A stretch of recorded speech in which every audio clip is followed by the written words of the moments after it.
Just going to turn the heating off. So I need to get it warm. Okay. I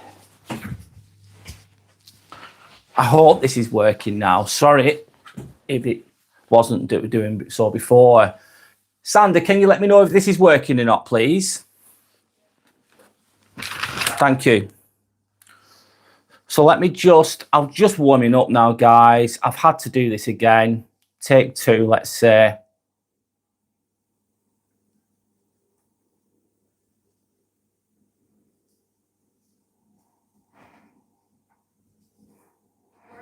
Thank you. So, guys, I'm just warming up now.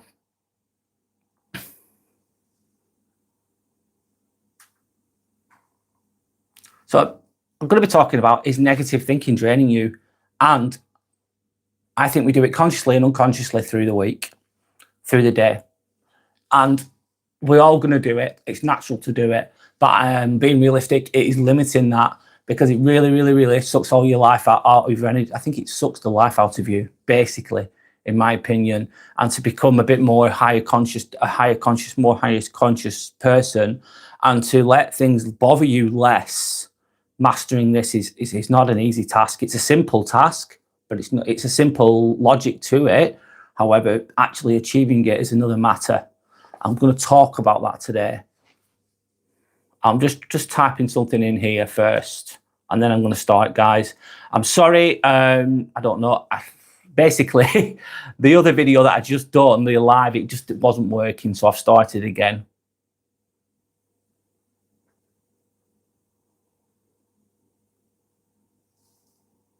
Okay.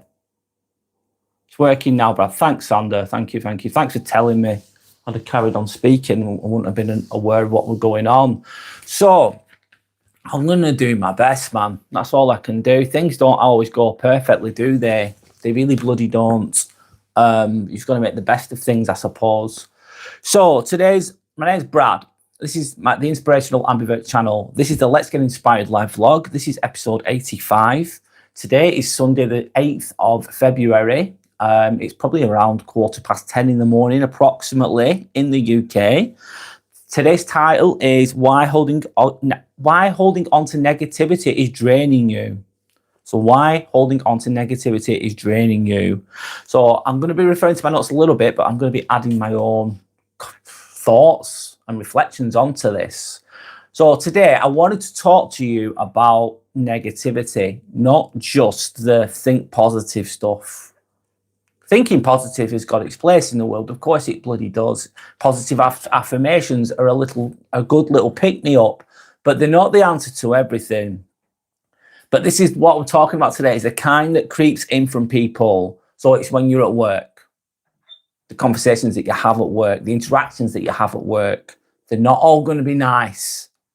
There's some unpleasant things said by others that can play on the mind. The energy of people can influence you, especially if you've got a lot of empathy. Comments, nasty comments, situations, you've broken something, your car is broken down, you've dropped something, you didn't expect it to happen, and then you could beat yourself up potentially, which is understandable because you've just broken something by accident.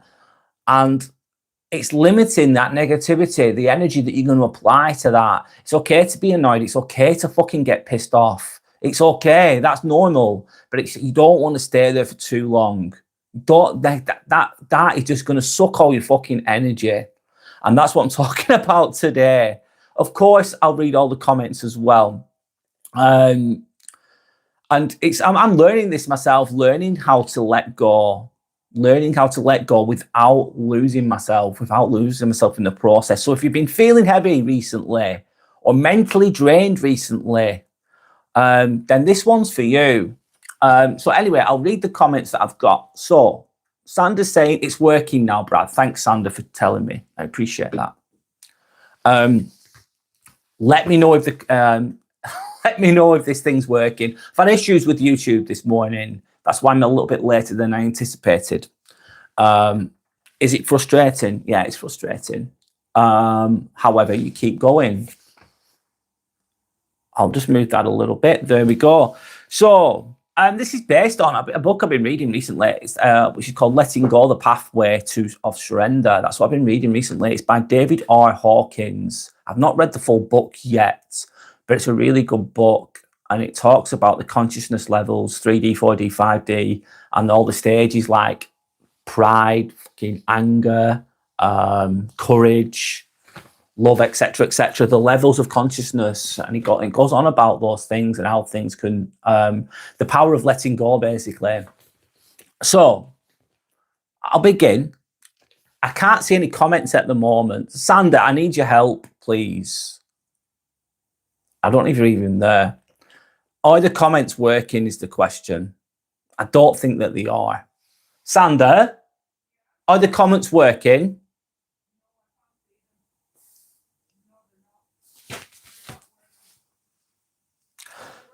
Oh, brilliant. Davis, thank you. Thank you for saying hi. I wondered if my comments were working then. Hi, Davis. How are you? My name's Brad, by the way. Nice to meet you. Hope you're okay. Sander's saying hello. Thank you. Thanks. That's really you. Do you need any help? Do you need help? Davis, all I wanted to know is if my comment section was working, and you've actually helped me with that. So I appreciate that. Thank you. You've helped more than you've helped me there. Thank you. Appreciate that. Nice to meet you as well, by the way, Davis. So I'll read the comments as well, of course. Just saying hi to Davis. Johnny says hi. Hi, Johnny. How are you? I hope that you're okay, man. I saw your email. I replied to your email, by the way. I hope that you received it correctly, let's say. I hope that you're doing all right. I hope you're doing well. Johnny says hi to everyone. Sandra says thank you to Davis.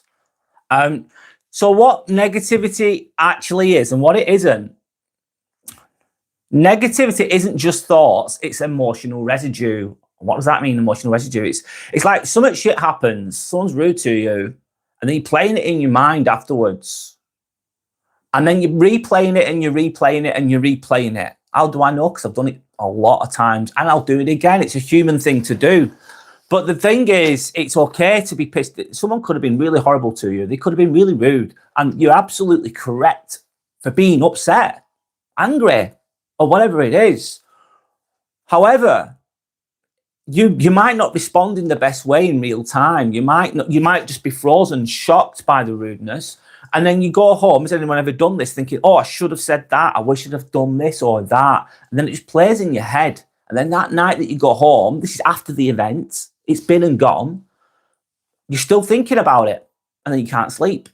And you're thinking about it, and days are going by, and much of your day, they're living rent-free in your fucking head, and you're thinking about them, worrying about them. And what's that doing to your energy? It's all your energy, your thoughts.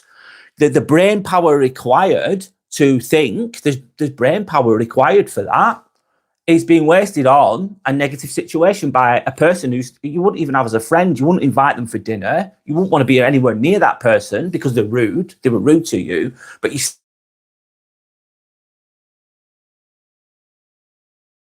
taking his shit. Not saying that is in place, absolutely, but you just don't want to be. You want to move on quicker and focus on you. That's the ideal, let's say. Let me read the comments anyway. I'll go back to the comments. Sandra says thank you to Davis. Davis saying, oh, it's okay, I like buses and trains. All right, that's what you're into, Davis. That's what you're interested in. That's a good thing. Johnny saying doing good, thanks. Good to hear, Johnny. I hope you're doing well. I hope you're doing well going forwards, let's say that. Pink, sir is having victim mindset that keeps many people down today. What do you mean by that, Pink? Is having victim mindset. I try not to have a victim mindset. There's times when I do, though, if I'm honest with myself. Michaela, hi, Michaela. How are you? My name's Brad, by the way. I've subscribed. Thank you, Michaela, for subscribing. I really appreciate that. Thank you. Davis is saying, my face is sore. I have a hot water bottle to help. Why is your face sore, Davis, is the question. So Sanders then saying, my manager was rude and unprofessional towards me and was gaslighting me. It most definitely played in my mind, and it's such a shit position to be in. Yeah, that is a perfect example, Sander, of what I'm talking about. So someone was rude to you, they were unprofessional towards you in the workplace, they were gaslighting you. So basically, they're just anything that they've said and done, they're just ignoring in a nutshell. Oh, this didn't happen. This is how something will have happened. They were rude to you, and then they'll just pretend it didn't, for example, and they'll just create a false narrative around that, therefore gaslighting in a way. That's an example of that. And to kind of saying it most definitely played on my mind. And it's yeah, it's going to play on your mind. How did you respond at that time, though, Sander? Is the question. Do you think you responded well? Did you do well in that situation, or did you not do well because you'd done anything differently? Michaela's saying my head is so numb inside. My mum passed away on 29th of January. How do I get into my emotions? Oh, Michaela, I'm really, really sorry to... Oh, that's very recent, Michaela. I'm really, really sorry to hear about your loss. I don't think that's an overnight fix. That's a massive that's a very difficult situation to be in, Michaela. I'm really, really sorry to hear that. How do you get into your emotions? I suppose how do you get into them is to, I don't know, it's trying to, it's allowing the emotions to come out and verbalizing those emotions with somebody you trust. Hopefully you've got people around you that will listen to you. Grieving process isn't going to be healed overnight. It's accepting the fact that the healing process isn't going to happen straight away, Michaela, especially if you've lost your mum recently. What else can I say to that? It's just accepting the situation, which is easier said than done, and then allowing those emotions to come out and trying to be, I don't know, just time is the greatest healer, as they say. But if it's the 29th of January when this happened, this is very fresh for you, Michaela. I'm really, really sorry.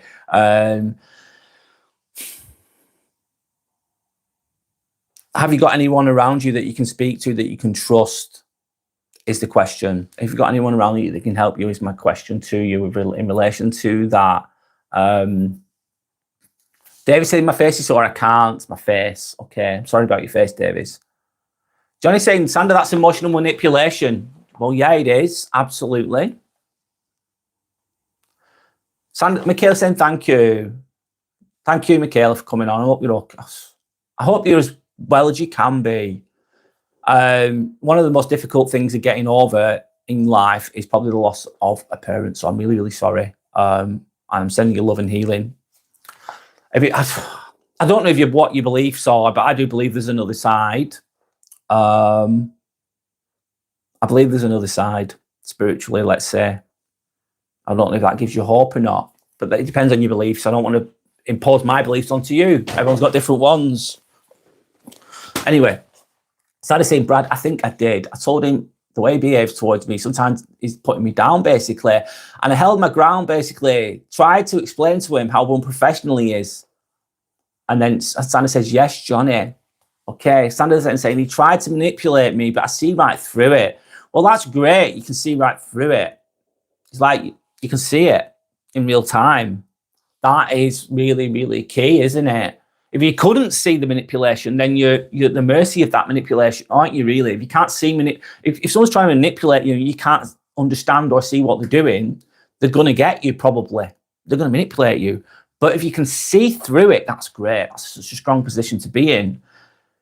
He was also very unprofessional, called me his friend too, LOL, ooh. So he's calling you his friend while he's berating you, really, Sander. Davis saying my face hurts. Well, I hope it swells down soon, Davis. Johnny saying the only way to manage it is setting boundaries. Set the boundaries. Say what you've got to say, and then try to be at peace with it. Try to be at peace with it. Thinking, do you know what? I've said what I can. It's been and gone. It's making me feel negative. It's making me feel actually really fucking angry. Be angry for a while. That's absolutely fine. But try to lessen that anger just for your own self, just for your own energy. Protecting yourself with that doesn't mean you accept their behavior. Doesn't mean you agree with their behavior. But letting go of that negativity within you is important, man, because it's going to waste all your energy. Anyway, I'll move on. Johnny's saying the only way to manage it is setting boundaries. I've just said that, but that's a great point, Johnny. Michaela saying, yes, I've got a good group of people around me, Michaela. That's brilliant. I'm really, really glad that you have. You're very lucky to have those people around you. If you've got good people around you that are understanding, that actually genuinely care about you, that's a massive, massive gift. And I'm really glad to hear that. Lily's saying, good morning. Good morning, Lily. I hope you're okay. Sandra's saying he's a very insecure manager. Another key point. You're understanding the individual, Sandra. That person is insecure. Okay. I'm trying to set boundaries with him. Yes. Thanks, Johnny. By the sounds of it, I think you have. I think you've triggered that person to have that conversation with you. I think you setting boundaries has resulted in them speaking to you like that. And they're hoping to get some control out of you, but it's not worked. So you should maybe have some peace within that. Like you've done a good job, Sandra. Johnny says good morning to Lily was. David's saying my granddad passed away in 2024. I'm really sorry to hear that as well, Davis. That's not easy either. None of it's easy, is it? I'm really sorry to hear that. Sending you love and respect, Davis. And again, like I said to Michaela, asked Michaela, should I say, have you got anyone around you to help you, Davis, with regards to that if you need them? Have you got a good support group of people around you? I hope that you have. Jack Draycott says, hi. Hi to Jack. My name's Brad, by the way, Jack. Thank you to anyone that's likes and subscribed, by the way. I appreciate you all. Johnny's saying, typical narcissist move. Bang on, Johnny. You know exactly what, yeah, it is a typical narcissist move in relation to what Sandra was talking about. Not engaging with them. Davis is showing that he's upset, showing that they are upset, should I say. Sorry to hear that, Davis. Hope you're okay. Johnny's saying, not engaging with it drives them nuts. Yep. Power move. It's holding on to your power as well. If you're getting really angry and really upset and negative about what other people are doing, that says more about them than it does about you. They're behaving out, they're being banged out of order, they're being aggressive, they're being fucking rude. That's all on them. That's about them. That's coming from them. It's coming from their internal, whatever, trauma, and they're spilling it out on others. They're spilling it out on fucking you. And then that's not your shit to hold on to. That's not your negativity to hold on to. That's fucking theirs. That's their bullshit that they've not dealt with, that they're trying to give to you. You don't want that. It's not a gift, is it? Give it them back. Setting boundaries will be giving it back. Like Johnny's just said, not engaging with it drives them nuts. Just be calm and unbothered. Holding on to what? You're holding on to your energy. What does that mean? You're holding on to your own power. Because your own energy. Don't waste your fucking time and energy on other people's bullshit. That's my point. This is easier said than done. And I don't think you can achieve that all the time. You can't achieve that all the time. Maybe some people can, but I personally not got there yet. But I'm getting better at it. Trust me, I'm getting better at it. But I think it's a simple logic to it. However, applying it in real time is easier said than done. That's my point. Sanders saying, Johnny, he definitely is a narcissist. Zero accountability, so never fucking wrong. And for his behaviour or actions. And then plays victim. Very, very weak, Sander. Very weak person that you're talking about.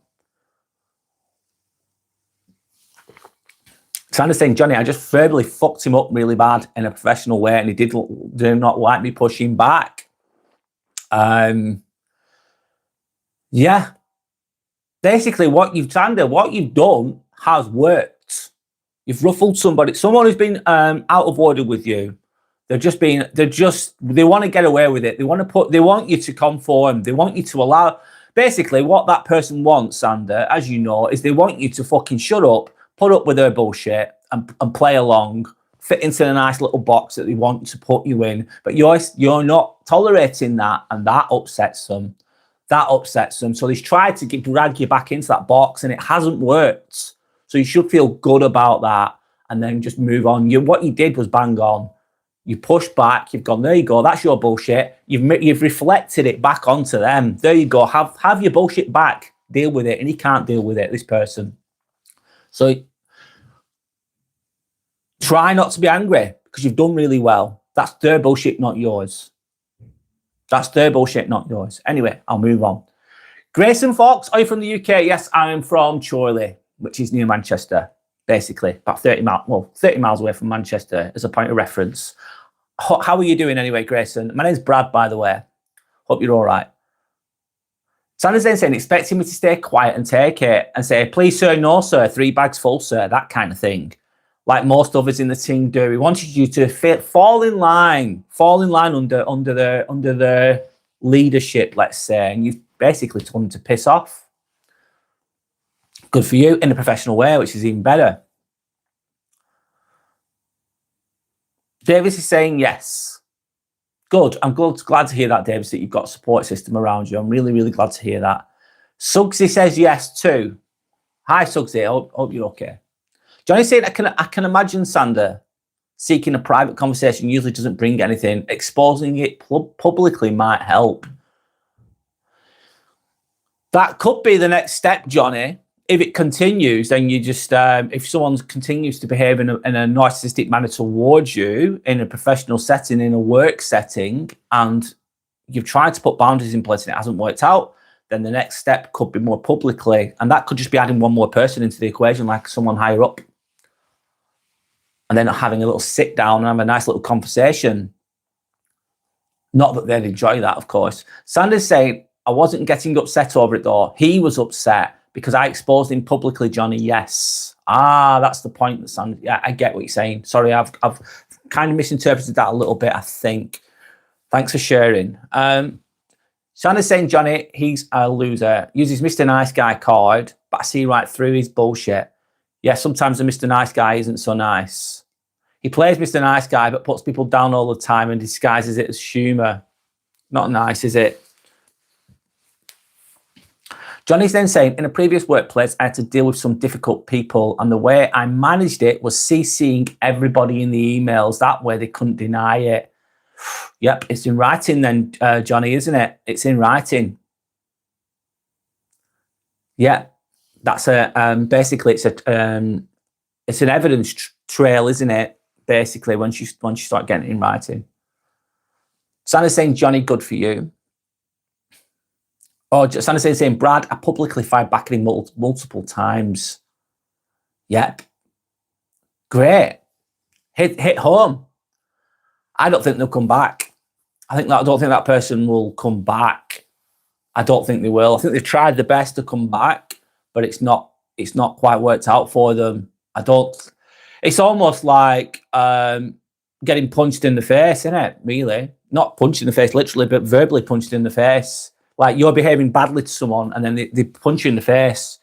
And you might come back for more, but after getting punched so many times, thinking, bloody hell, this is painful. A coward will back away, basically, in my opinion.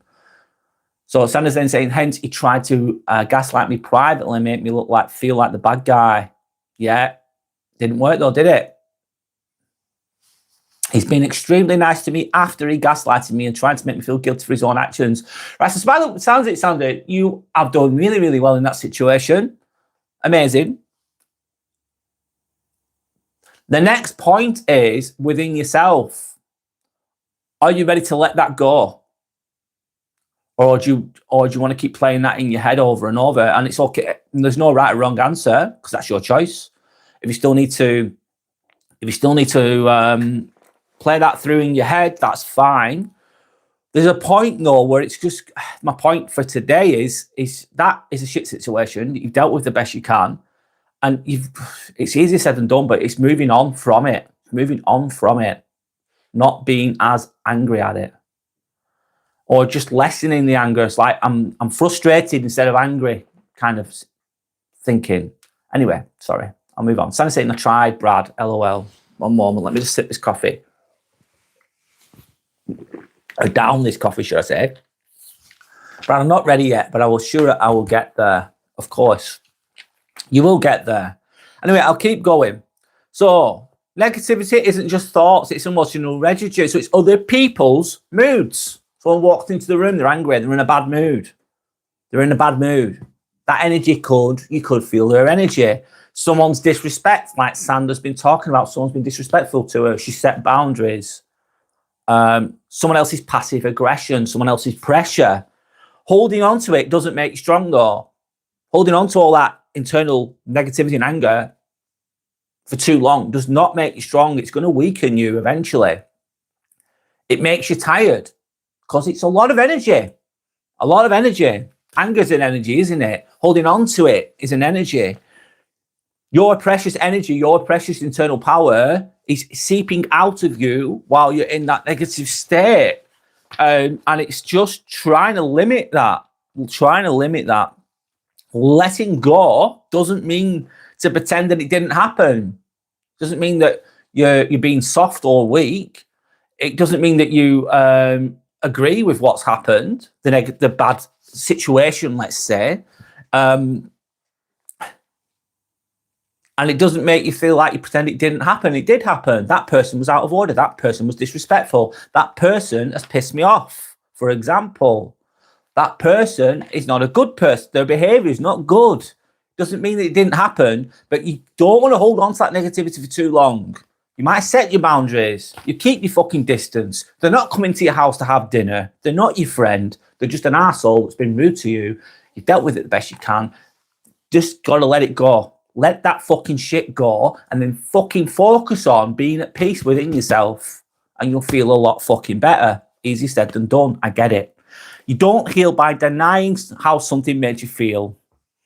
You don't heal by denying how something made you feel. So you're not denying anything. You heal by not letting it live rent-free in your nervous system. And if it's living rent-free in your nervous system, what's going to happen? Might happen.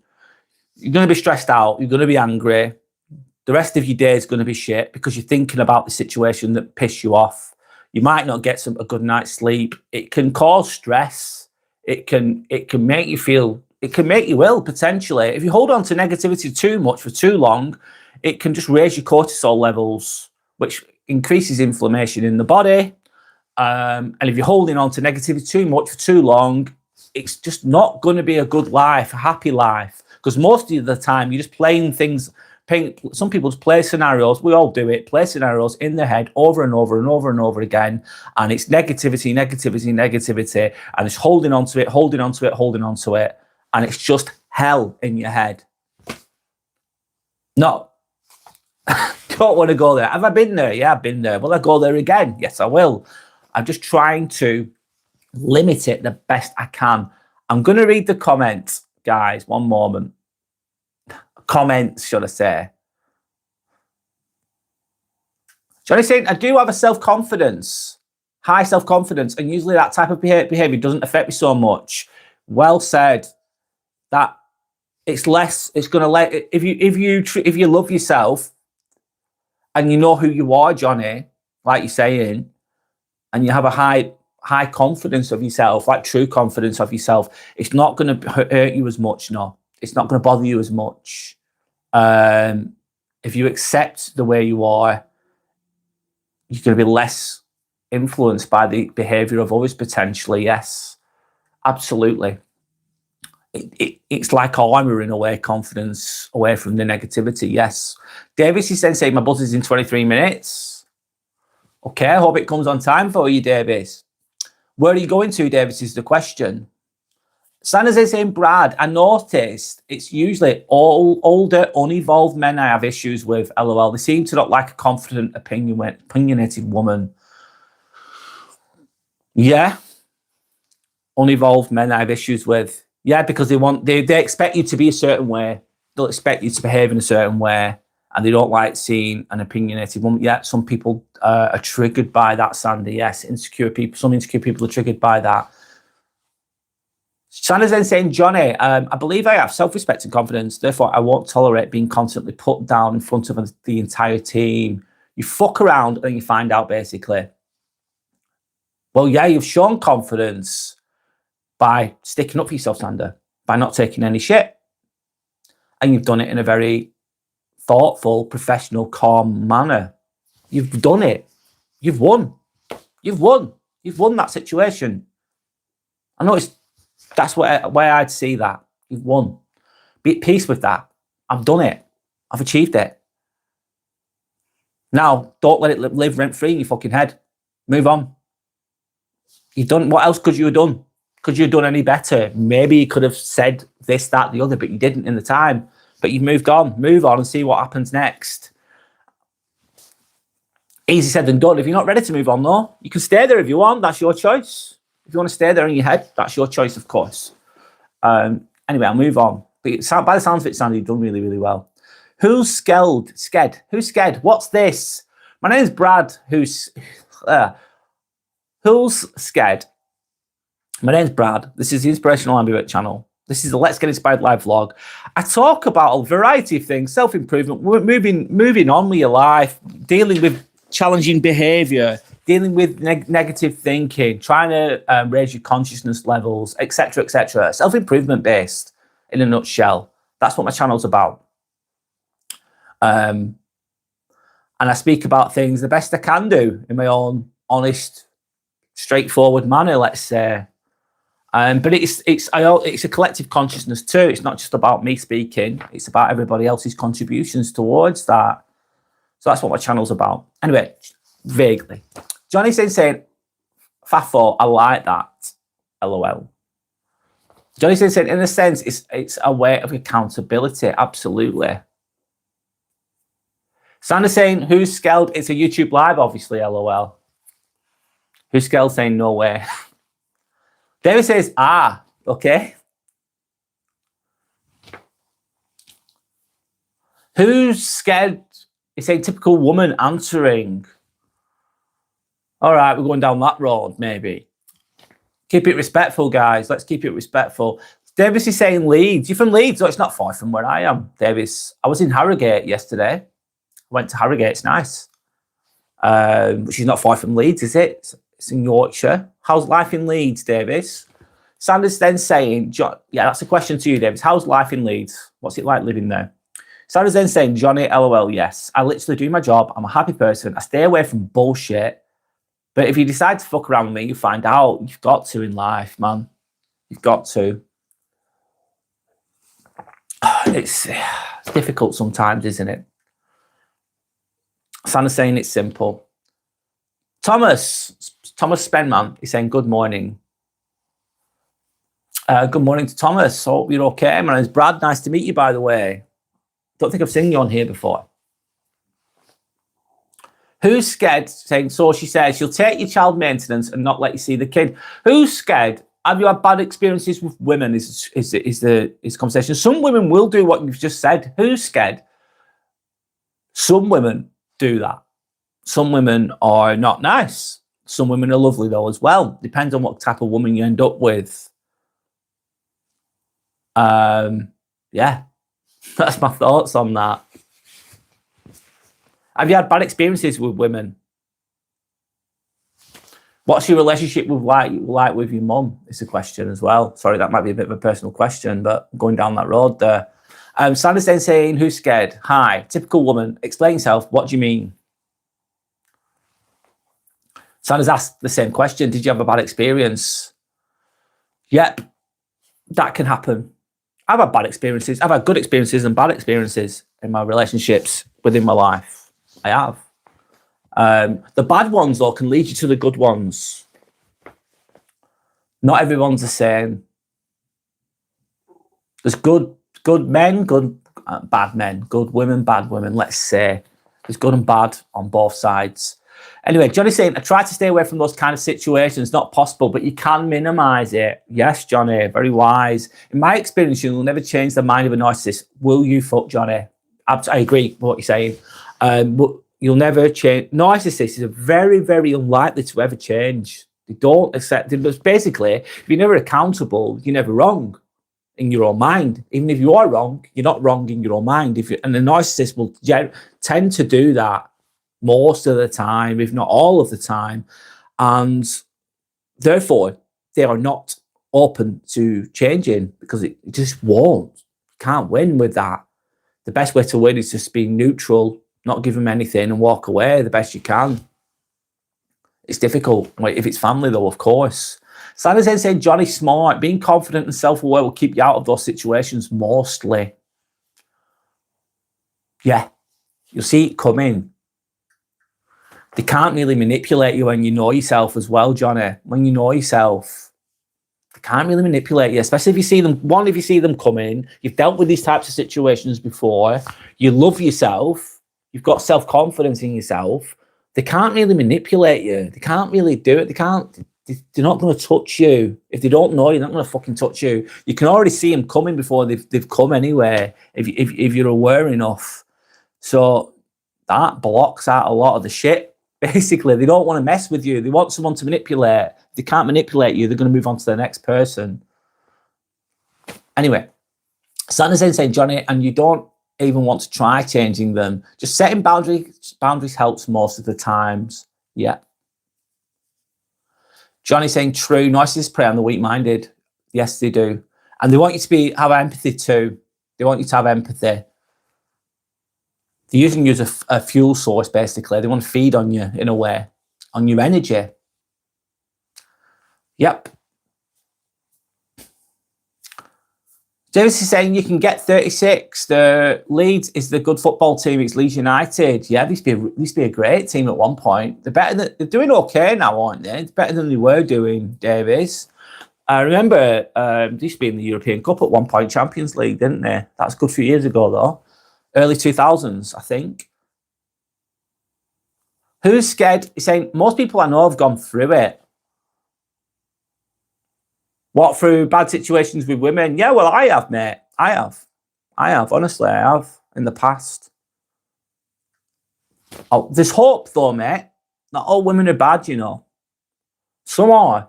Don't get me wrong. Some are. But a lot of them are good as well. You've got to find the right one. Easier said than done, mate. It's a minefield out there.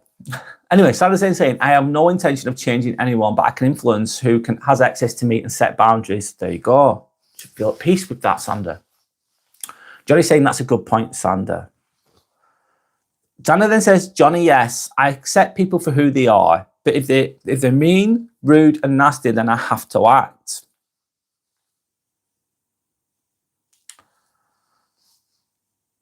Sandra's then saying, who's scared? I can see you trying to put women down with your short sentences that you're using, but you're still not giving a proper elaboration, insight about it. Yeah, bit vague, very vague. I'd agree. As David's saying, well, Leeds won last week. Well, good for if you're a Leeds fan. I'm happy for you, David. That's great.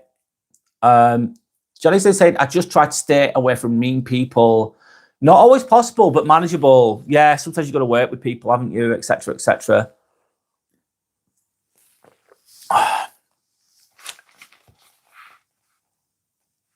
So I'm saying, Johnny's saying, LOL, but I work with them, so it's harder. Yeah. Yeah, it is. It can be. So I'll move on with my content. So why we struggle to let go?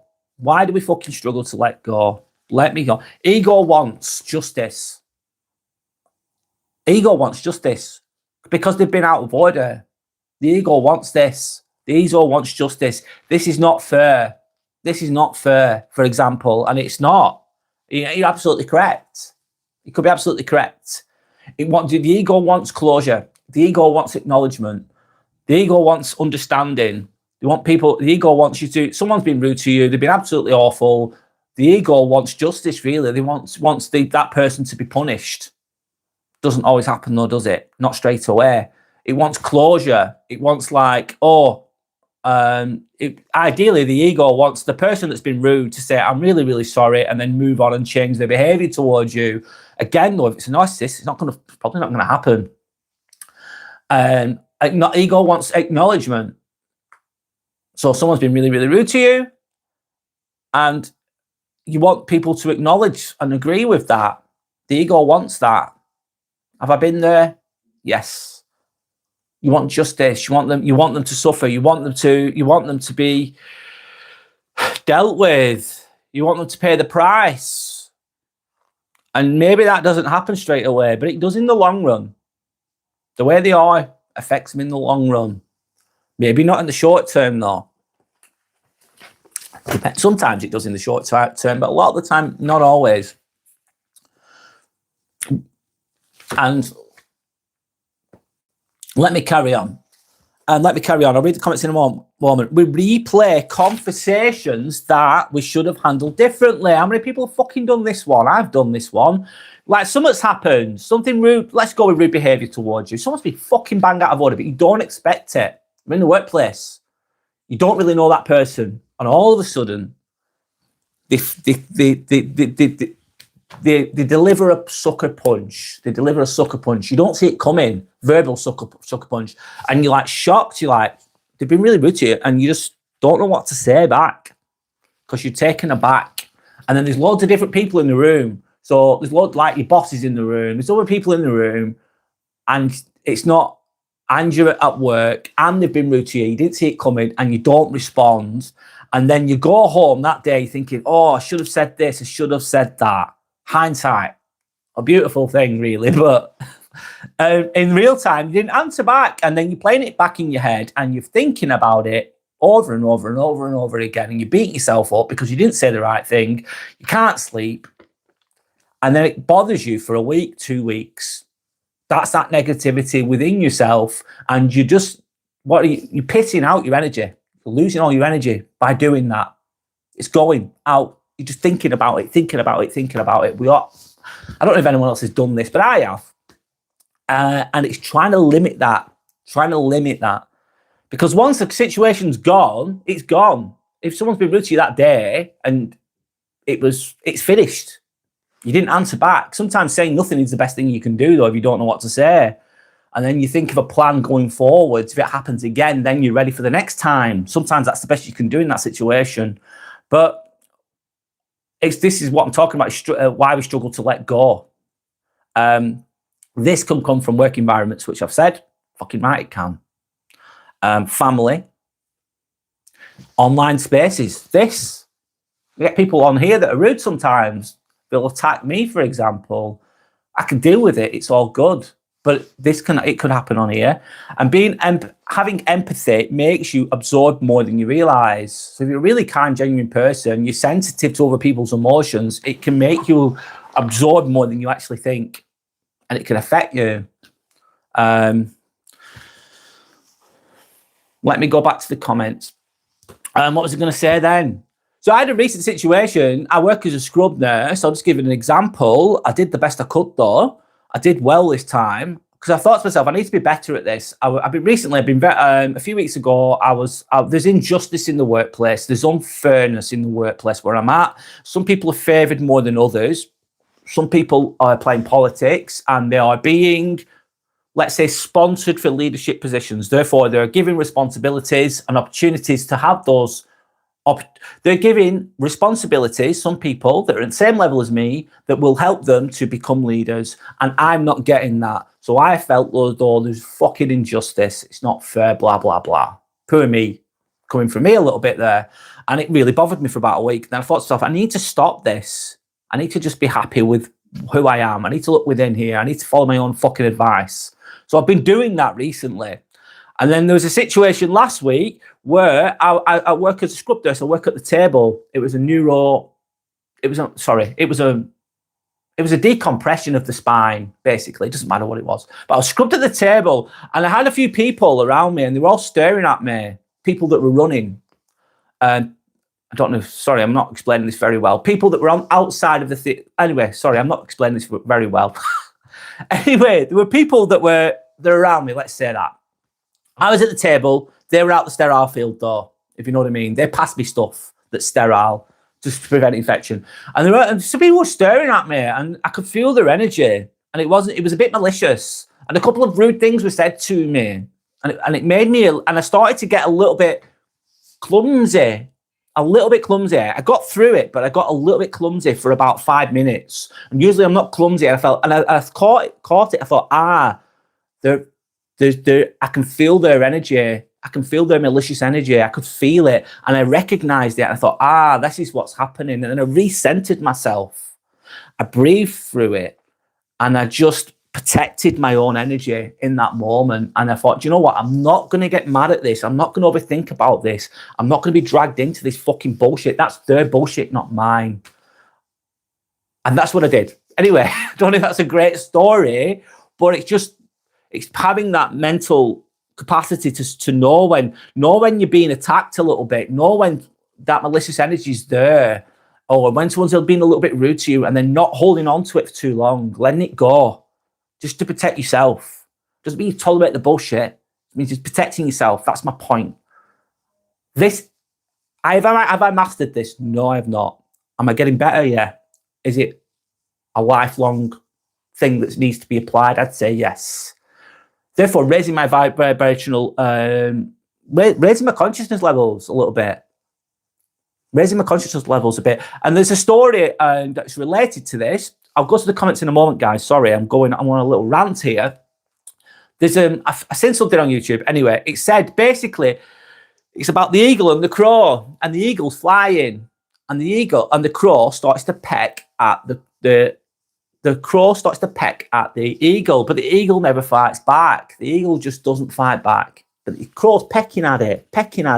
But then the eagle just starts to go higher and higher and higher. And eventually, because of the altitude, the air gets thinner, the eagle can live up there very, very easily. But the crow just falls off because it can't maintain that altitude. And that's what we're thinking of. People below you will try to, people that are three-dimensional, people that have got low consciousness levels, that have got trauma, that's going to seep out in their shitty behavior towards you, are going to try to bring you down. They're going to peck at you. And then it's just letting it go, rising above it. Easy said than done. I get it. But anyway, that's my little rant. Sorry. I'll go back to the comments.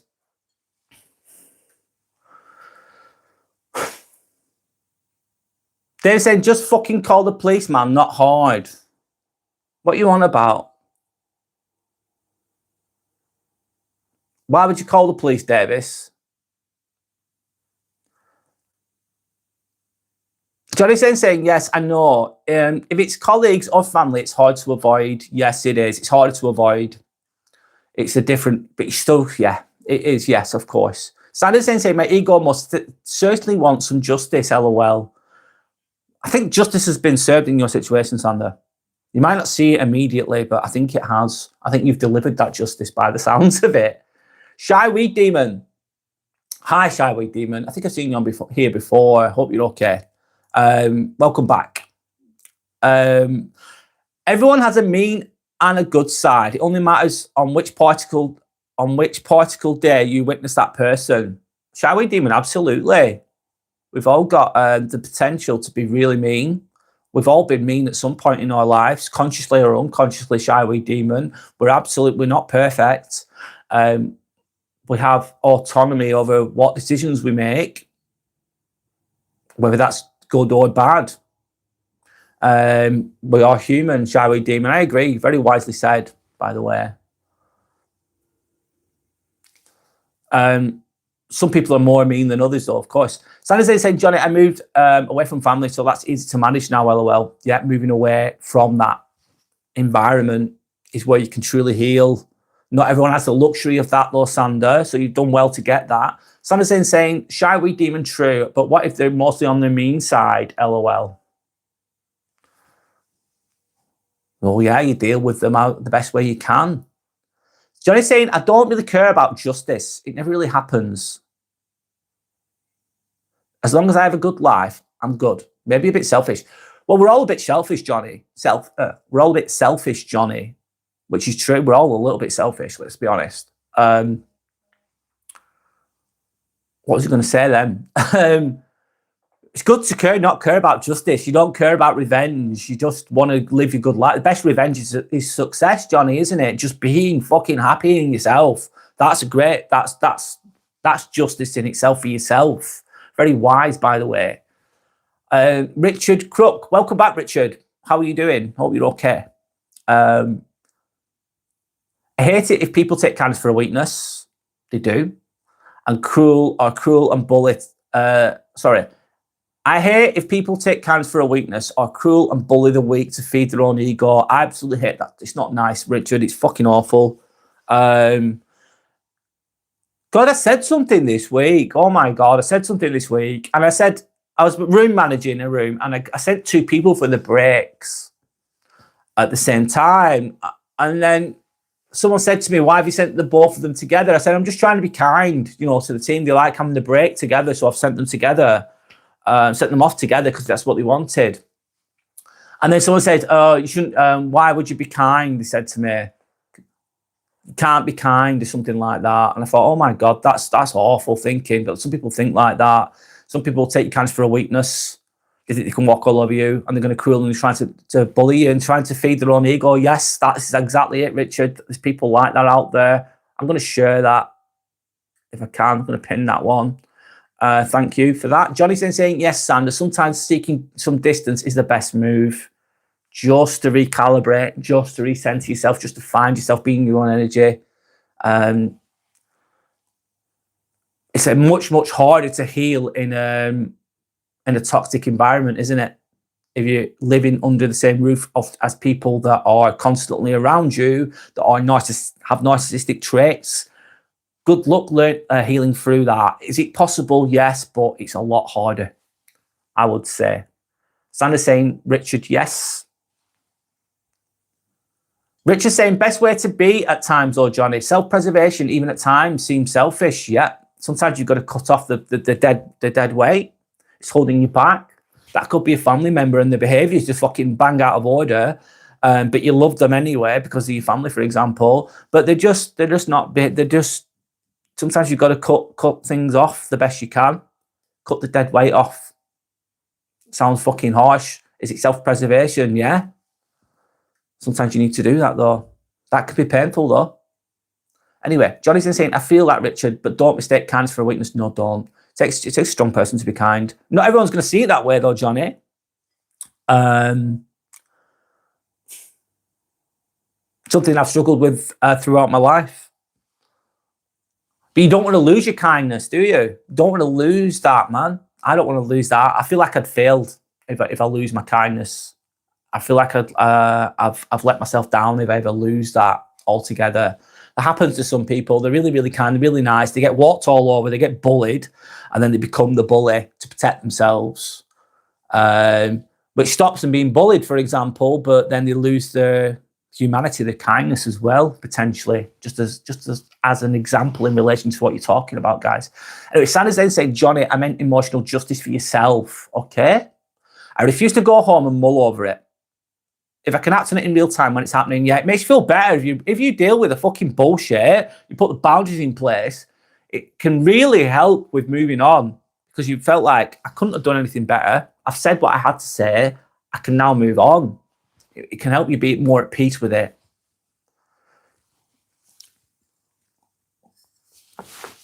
Sandra's saying hi to Richard. Johnny says, okay, I get it. I myself, I'm careful what battles I pick. Yep, choose your battles, man. I'm not backing out of a fight. Just picky what I spend my energy on. Absolutely smart, Johnny. Yep. Not every battle's worth having. Someone's rude to you, for example, again, we're going with that. And you just don't say anything. You just say nothing. And you don't take it personally. You don't fight a battle at all. You just kill it with nothingness. So they're rude to you. They're trying to nip you. They're trying to gorge you into an argument, potentially. They want a reaction from you, and you give them nothing. And then you just don't let it live rent-free in your head, and you just think, I'm not fighting that battle. I'm just going to be calm about it. I'm just going to live my life. That's their bullshit, not mine. Therefore, I'm not going into a battle with that person. I'm gonna spend my energy on myself. Very wisely said, Johnny. Sandra's saying, Johnny, that's very wise. I try to do that too. Johnny's then saying, usually, if I get into those kinds of confrontation, it means burning bridges, LOL. Sometimes that's the best course of action. Sometimes. I have a 3-strike rule, usually. 3-strike rule, like first strike, you've been rude to me. You might be having a bad day. You might not be very well. You might be stressed out. It might be a slip up. You know, like no one's perfect. I'll give you the benefit of the doubt. You were rude to me. I won't say anything. I'll leave it. Most of the time. But then it's the second time. That person's rude to me again, but in the same way, I'm thinking, there's a pattern here. Again, though, I won't say anything. I think, you've got me twice now with the same kind of thing. There's a pattern here. Right, and then I'm ready for the third time. I've got a response now. I'm good to go. I've got a response, and it's a well thought out response. I'll think about it, and I'll have the perfect thing to say. I bet that a lot of the time, most of the time, that person doesn't come back for the third time. They don't come back the third time because my energy's changed. My energy's gone from being like nice guy, calm, fucking kind person, like warm person, to I'm ready to go. I'm ready to fucking go for the third fucking rude comment, and I've got something to say back. And then this never happens, weirdly. I think they sense the energy unconsciously. I think, I'm not going to touch that person. Or if they do come back third time, I just say something, and it's really well thought out, and it's really, really short, and then I'll leave it with them, and then I'm left alone. That's how I protect myself. This doesn't happen often, by the way, but that's how I process it. 3 strikes. And then if you're in the workplace, that helps, because if you have a knee-jerk reaction, your knee-jerk reaction can be, I can be really rude, man. Honestly, God, I can be really, really sharp with my comments. I can be brutal.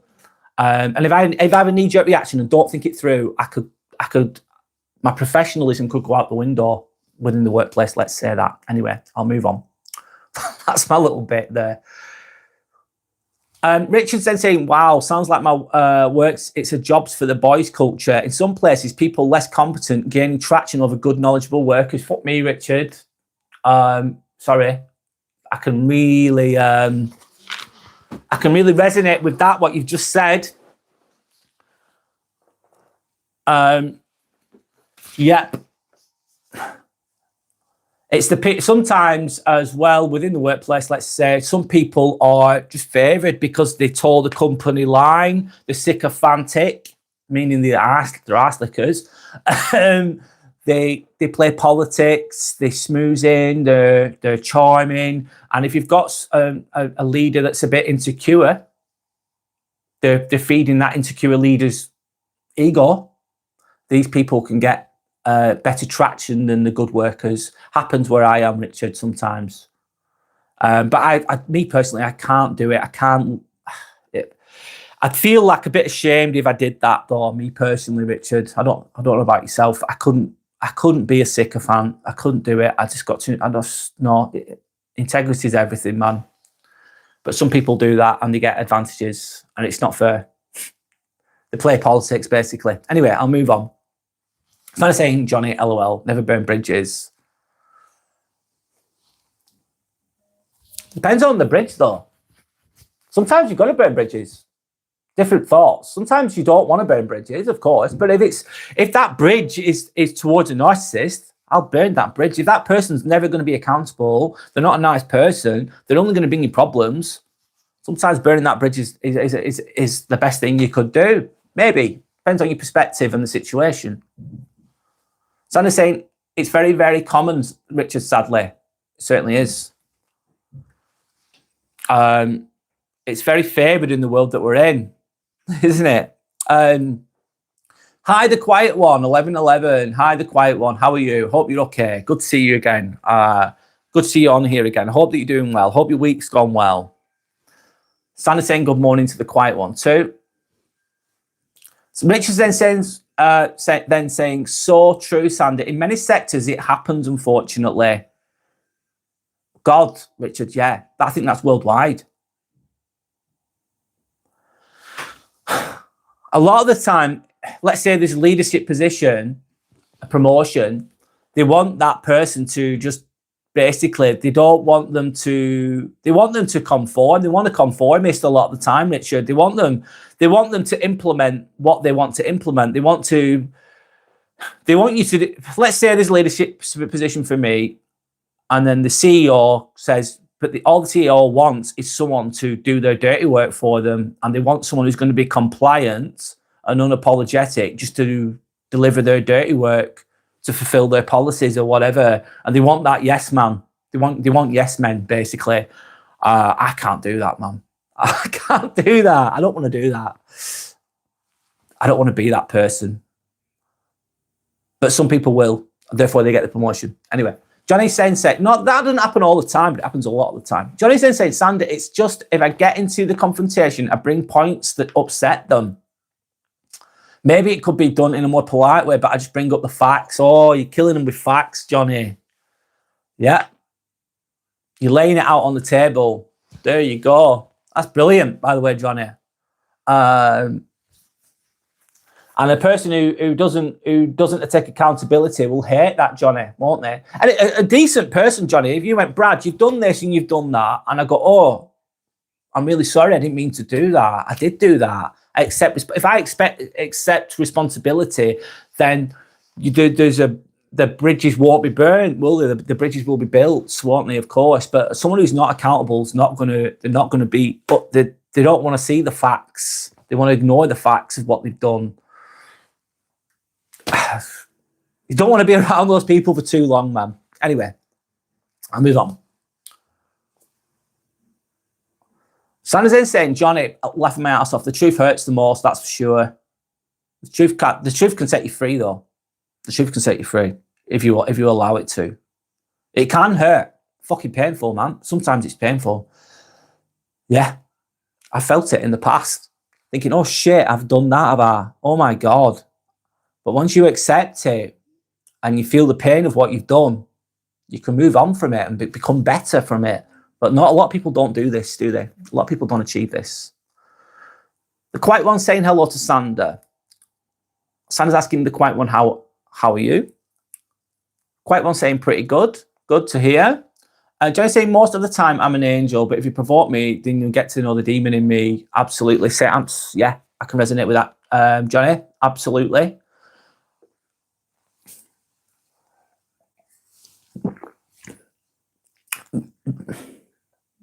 You need to be like that sometimes.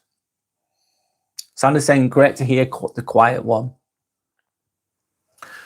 Oh, sorry, I'm doing the best I can today. Sander's saying, Johnny, it's saying, LOL, ha ha ha. Sanders then says you can't heal in spaces that brought you in the first place. Wow, very, very wise. You can't heal in the spaces that brought you in the first place. If you're in an environment that's crazy, you need time to heal. I'd agree with that, Sander. Yeah, I can see where you're coming from with that. Johnny's asking the Quiet One. You said you're in the US right now. How is the weather over there? Orange Beam says hi. Hi to Orange Beam. Oh my Skylar, you're the first bloody troll today. Yes, Egghead. My name's Brad. How are you? Keep it respectful. Sanders saying hi to Orange Beam. Orange Beam's being respectful. Hi to Orange Beam. The Quiet One. I understand that they have 15-minute city zones in the UK. People get 100 passes to go out of their area. Is this true? The Quiet One, that's not true. What the fuck? That's not true. That is not true. As far as I know. 15-minute cities in the UK, no, Quiet One. I've heard of it, and could it happen in the future? It's very dystopian, isn't it? Sounds absolutely awful. I'm not saying that's not possible at somewhere in the world at some point.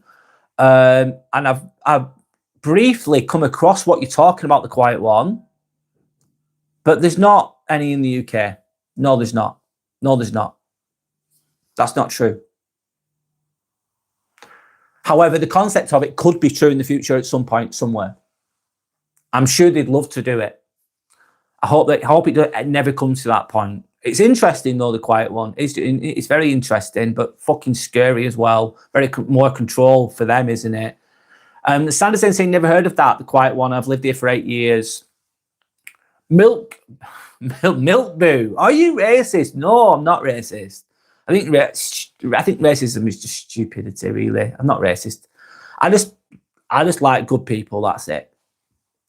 We're all energy, Milk Boo. We're all energy. That's it. We're all one. That's what we're meant to be, anyway. We kind of get lost along the way, though. Sanders is saying relating to what, the Quiet One, 1111. Sanders saying, I love that, Brad, the rule you have. What, the 3 strikes rule? Yeah, it's really served me well. It's served me well. Everyone's got their own way of doing things, of course. That just works for me. Johnny's saying, don't believe the news, the quiet one, lol. It's a concept, what they think the future of cities should look like.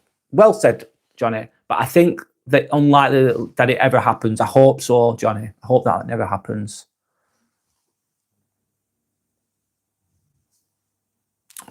The quiet one saying, Sander, says that they get 100 passes a year to leave their area. License plate readers let them know if you leave the area. Yeah, the quiet one, it's not happening. No, it's not happening. Could it happen? Maybe. And that could be in relation to saving the planet, couldn't it? Type of logic. The quiet one says it's quite cold here. Sandy saying the quiet one. Wow, I need to research this. Do you know where it happens exactly? It's interesting, though. It is interesting. Johnny has relatives in Denver.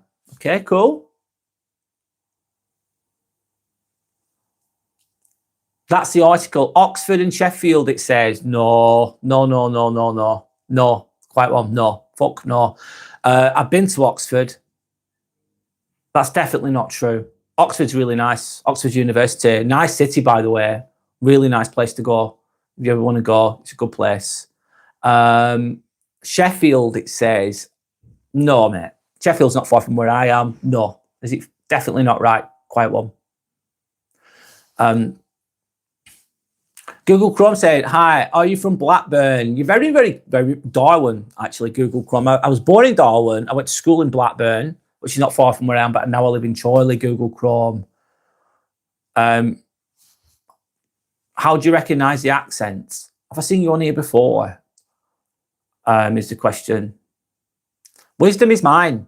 I like your name, by the way. Nice name. I don't have negative thinking because I removed all negative, toxic people in my life. What about you? Wisdom is mine. Yes. I used to, in my 20s, I used to go clubbing and I used to go to raves and I used to take drugs and I used to be toxic myself in a lot of ways. Wisdom is mine, if I'm honest. And I was lost. I was just lost. And I was around a lot of negativity as well. A lot of people that weren't, you know, low vibrational, let's say. I was also one of those people. But then I started to grow away from it, a lot of toxic behavior, and I started to work on myself. Long story short, this took years, by the way, not like overnight thing. It took a long, long time for me to heal from that. And yes, I basically outgrew those people.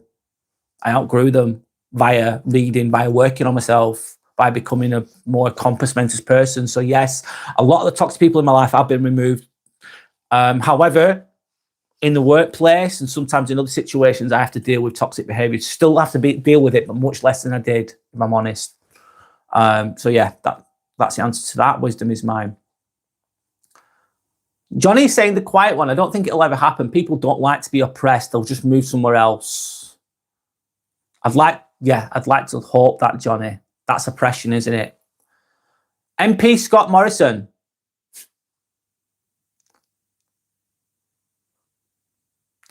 I did not shit my pants in an Engadine Maccass in 1997. Okay, MP Scott Morrison. What party are you from? I'm going with a joke there. God. Random. Richard is saying, yes. My bosses love my supervisor. He licks ass. He's a sycophant. And he's a yes man. And he does their jobs, their dirty work. And they don't want to do so. Even though he is a tool, he's okay in the boss's minds. Yeah, that's the type of person. You basically, Richard, you're talking about someone that's selling the soul for what? For crumbs. A few more pounds per month, a little bit of a better wage, Richard. For what? It's like, if you're a ass-licking yes man, and it gives you a little promotion, how much have you lost of yourself to achieve that? That's not good. That's a fail. You might be winning in the corporate world a little bit, but what, from a personal perspective, from an integrity perspective, you're losing so much, Richard, with that. Not you personally, but the person you're talking about. But yeah, I can absolutely, I fucking see that myself. Seen it so many times, as have you. But thanks for sharing. Don Celerio. There is an Arabic YouTuber that looks like you very much. His name is Maherko. Okay. I've never heard of that person in my haircut. Nice to meet you, by the way. Don Celerio. Don Celerio. Sorry if I'm saying it wrong. Forgive me. Nice to meet you, by the way. Thank you to anyone that's liked and subscribed. It really means a lot. I appreciate you all, so thank you. Anyway, I'll move on. Standard saying, yeah, the news are designed to sell a vision, television, and to program us. Yep. That's, yeah, big time in the past with the television things, program us, absolutely, Sander. And it can be done other ways as well, obviously, now in the modern age on the internet, for example.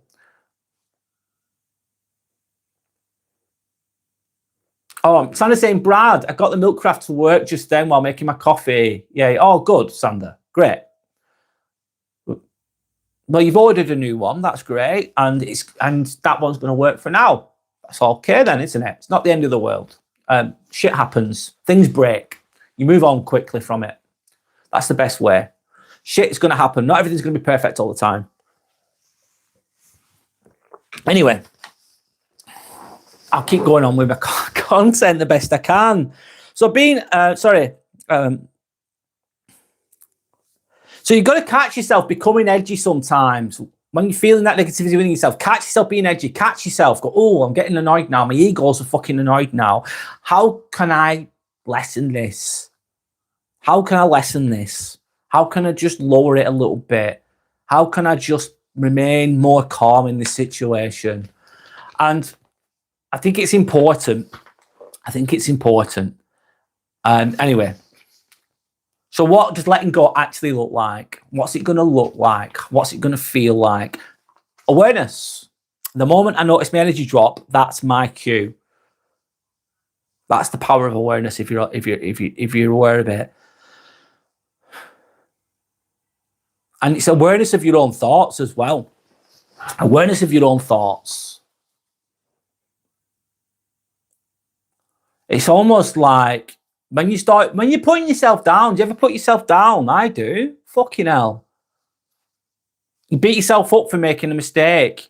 Oh, I can't do that. I can't do this. You're playing that scenario from 2 years ago that pissed you off and it's making you feel negative. It's stopping that, going, here I go again.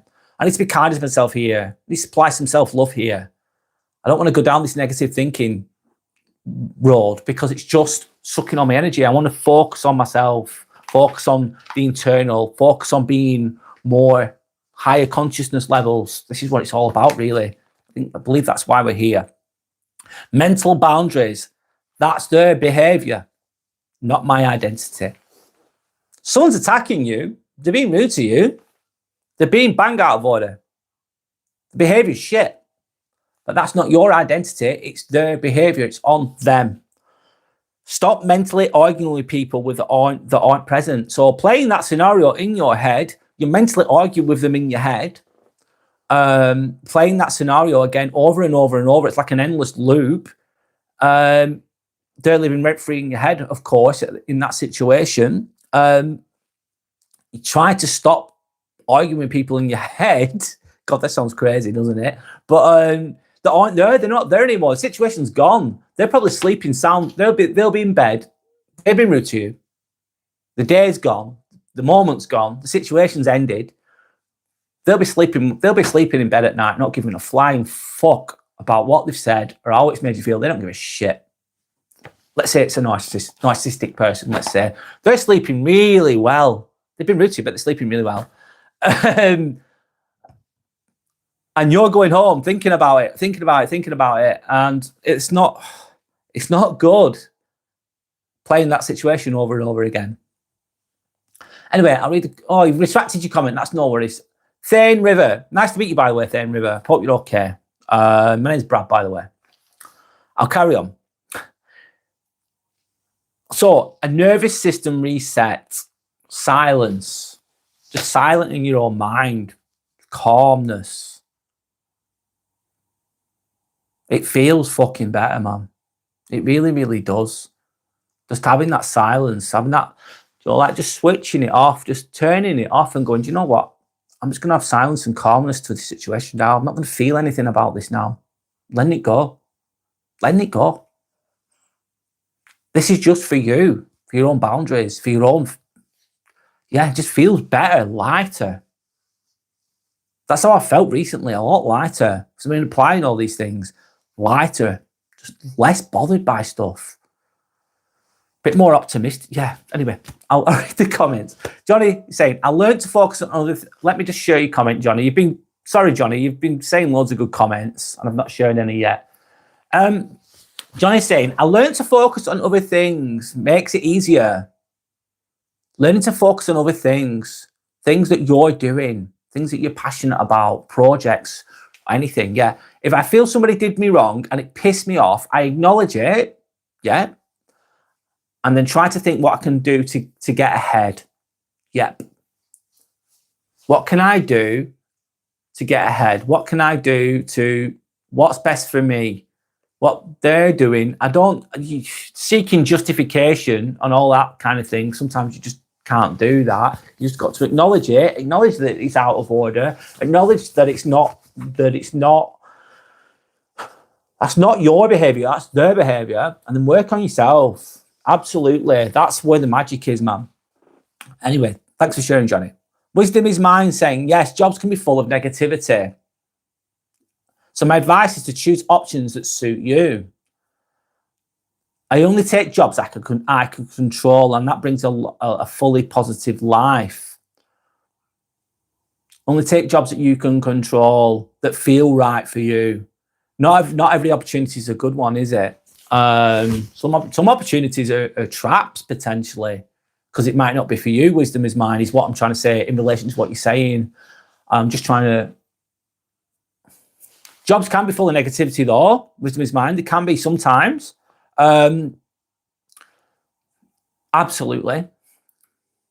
A lot of people aren't happy either. They go to jobs that they don't even like, but they have to be there to pay the bills. So they're just unhappy. Yeah. Choose options that suit you the best way you can. Yep. Thanks, Wisdom is mine.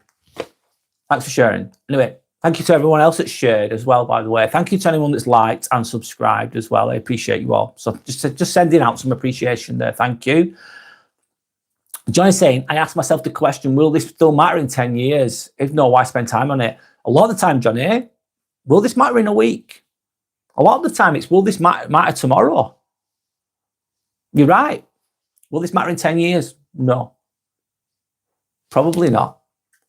I'm sharing that one as well now. Will it matter in 10 years? Probably not. A lot of the time, it won't even matter in a week, Johnny. The shit that goes on in our heads, well, in my head sometimes. Anyway.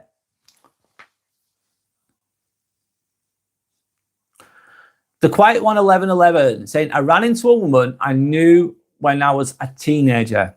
Okay. She was enraged at me for something that happened when we were children.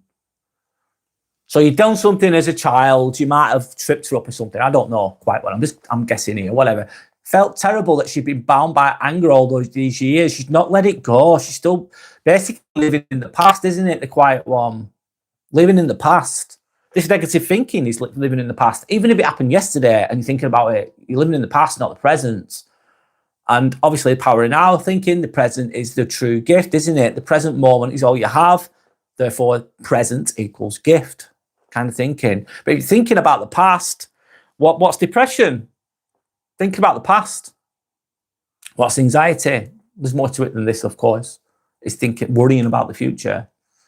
Some people just replay these things for years and years and never stop. What's that? In a way, it's like being in hell on earth. Could be that. Could be related to that. Thinking about the past and just mulling over it over and over again and never getting over it, I suppose. Quite was saying you felt terrible that she'd been bound by anger all these years. Yeah, anger will consume you as well. It can make you if it's done to an extreme, negativity, if you're constantly there, some people are there, there's levels to it. There's levels. If you're there for too long and it's intense, it's going to cause inflammation, stress. Cortisol levels are just going to be high all the time. Fight, flight, or freeze mode all the time. Imagine that. It'd be hell. and that can lead to health. If the mind is in that state of negativity too intensely for too long, the body will eventually start to play up, because cortisol levels are going to be up, inflammation is going to be up, disease is going to be increased, isn't it? The chances of disease is going to be increased. It could stress is a big killer. This negativity can cause that eventually. Anyway, let me carry on. Kamal is saying B. Hi Kamal K222. How are you? Hope you're okay. The quiet one is saying it was about a boy. Okay. The crazy thing is he is now her husband. So why is she still mad at me? I don't know the answer to that quiet one. I don't know the full situation. Can you elaborate a little bit more? Was it before? Were you with this boy before her? Is the question. Pennies only. Hi, Pennies only. Hope you're okay. My name's Brad, by the way. You've had a tough week. Found out my wife has been cheating on me with my brother and then decided to move in together. Life sucks. Oh, shit. That's awful. Pennies only.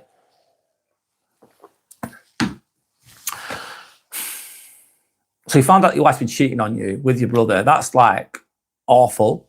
Well, let them have each other. Oh, 11-11, by the way. 11-11. No, I'm just taking that. I've got 11 people watching, 11 likes. Thank you to anyone that's liked and subscribed. I'm going with that 11-11 angel number there just for a moment. Thanks. Anyway, that's for me, that one. Sorry. That's awful to hear that you've been cheated on. I've been cheated on too in the past. I know what it feels like, that rejection. It's a much more intense if it's your brother, it's your family that's done that to you. And they moved in together. Do you know what? They both cheated on you in a way. They've cheated on you. The trust. They deserve each other. They deserve each other. You deserve better than that. You want someone that really wants to be with you, Pennies only. I'm sorry about your rejection. It's going to take time to heal from that. The best revenge is success, Pennies only. Just do you. And I think just being busy, going to the gym, reading books, working on yourself, having a good relationship with yourself can really help with that. Getting a good supportive group around you if you can.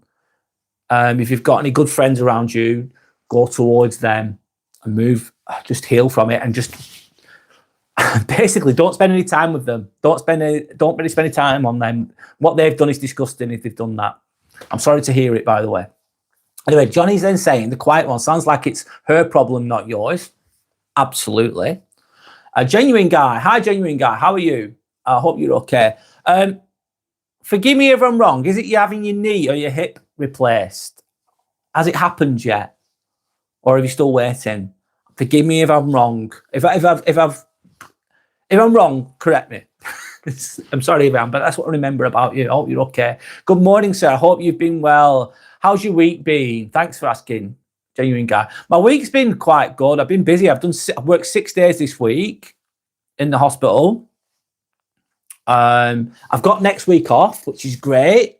I've got a week off. So I don't have to go to work next week mostly. So I've got a nice rest to look forward to, genuine guy. And I've been a lot calmer this week as well. I've been a lot more fucking calmer. I've been a lot more, I'm in a good place, man. So yeah, thank you. How's your week been is the question as well. China saying, agreed with that, Johnny. Definitely sounds like her problem. Yes. In relation to what the quiet one was talking about. Tanner, hi Tanner. How are you? Good to see you on here again. Hope that you're doing well. The quiet one is then saying, I must have been with him. It wasn't even serious. We were kids. She married him, so I guess she's mad I was his first. She loved him even back then. That's something she needs to get over with. That's on her. The quiet one, that's not your fault. As you know, I'm sure you know that. That's where negativity can go down. That's the quiet one. You've given a really good example there of what can happen to people. They hold on to negativity in a scenario from years and years ago, and it'll just eat them up inside. All their energy's gone. So much energy being seeped out with that. It's not a good way to live, man. That's quite one. You've given a really good example of not from yourself, but from that person that you're on about as what can happen to people when they hold on to things like that for too long. Sanders then saying the best revenge is no revenge. Just live your best life and never become like them. Yeah, it is. Don't become like them. And just be happy.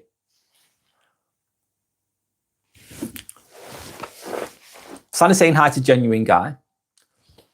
Sanders then saying the quiet one. She sounds very insecure and holding on to the past. Toxic, and stay away from that. It will never bring you peace or anything good. Not that. No. And you can't really change.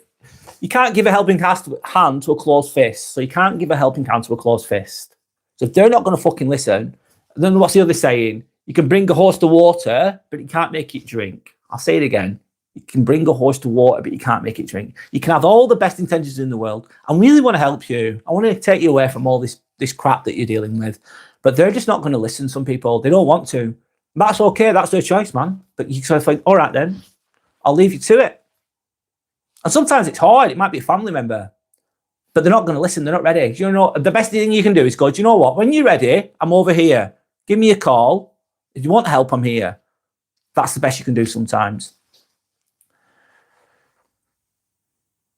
Genuine Guy saying, no, I'm in Thursday for hip and knees in June. Thank you for asking. Oh, I'm glad I remembered the Genuine Guy. I was thinking about, have I remembered this right?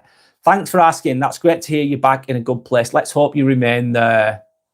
Absolutely. Thanks, Genuine Guy. Yeah, thanks. I hope that it's not, it'll be here before you know it, as I'm sure you know, with regards to getting your hip and knees replaced, let's say. It'll give you better mobility going forwards, which is a good thing. Genuine Guy saying hi to Sander, hope you're well. Johnny's saying, true, Sander, people expect a reaction. Not being affected by it is a sign of emotional maturity. Emotional strength as well. I think as well, let's be realistic as well. You're not going to get everything perfectly all the time. You're going to still get pissed off with stuff. It's okay, but be there for less time. Be there for a less amount of time. Be pissed. It's okay to be pissed off. It's okay to call someone else's bullshit out. It's okay to set boundaries, but don't let it affect you for too long or too intensely, is my point. Anyway, I'll move on.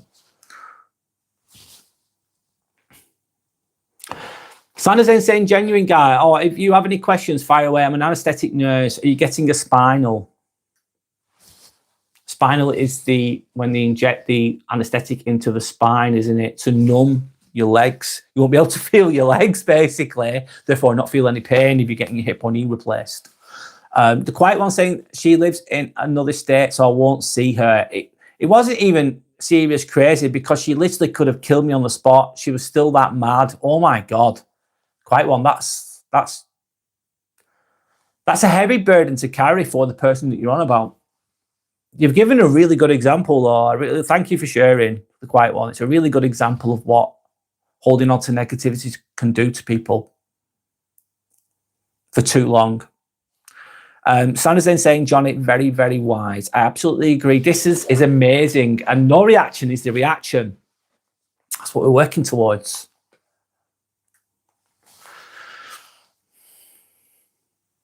Genuine Guy saying, yes, I am, Sander, but I don't worry. Yeah, very stoic, Genuine Guy, very stoic. Good. I'm glad that you're not worried. That's good. That's strong.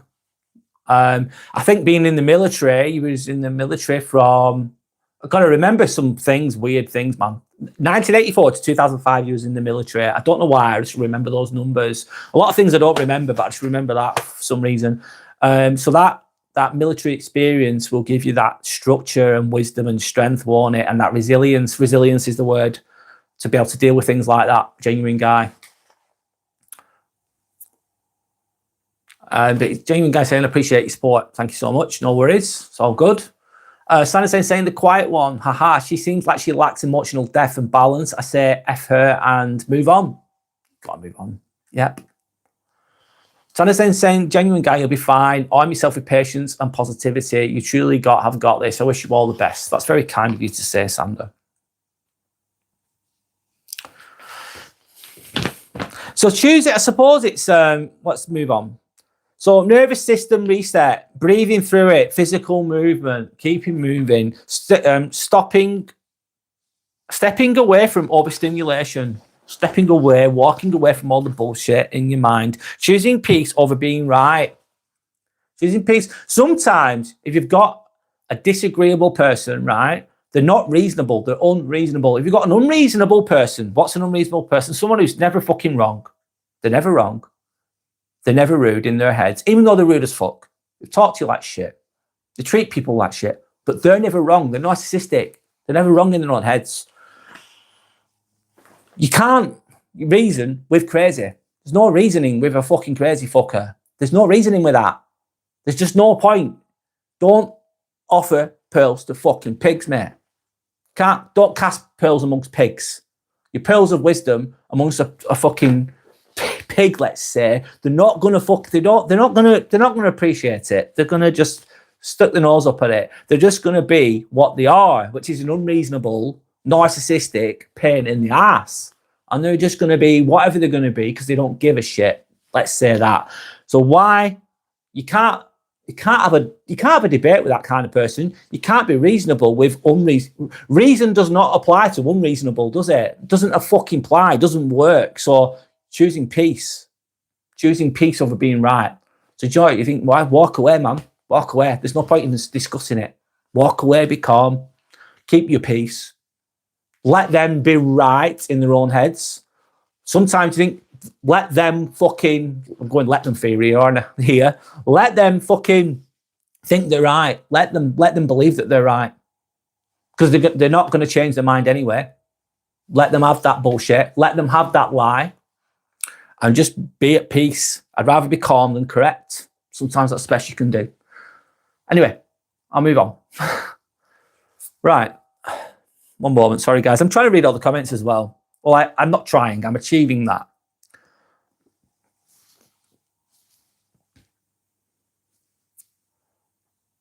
Sander saying, everyone, don't forget to like and subscribe. Thanks, Sander. I'm going to pin that comment. Thank you to anyone that's liked and subscribed. I appreciate you all. Yeah, thank you. Sander saying, ha ha ha. There's no reason with a crazy fucker. Love that. No, there's not. There's just not. And then also, if your ego gets kicked in, I think I want justification. This person's just fucking been a bang out of order. They just punch me in the face or whatever they've done. You want that justification. Your ego really wants it, but you're not going to get it from them. You're not going to get it from them because they're not reasonable. Anyway, I'll move on. Sanderson saying no wiser words have ever been said. Bradley. Shit. Yeah. I swear a bit sometimes, but that's who I am. Anyway, that's what I do. Anyway, genuine guy saying negative emotions is one of those things in life that will drown you potentially and destroy you inside and turn you back and sorry, let me start again, genuine guy. Sorry. Negative emotions is one of those things in life that will drown you potentially. Yeah. It'll suck all the energy out of you. If it's left unchecked and left to spiral, an endless loop that goes round and round and round, it's really hard to put the brakes on. Like, stop that negative loop. It can be very difficult sometimes, but it can destroy you. It'll eat you alive. Absolutely. The best thing you can do is take back your new path, start again. You start inside to achieve new beginnings. Very best of luck. Yep. That is called basically self-reflection.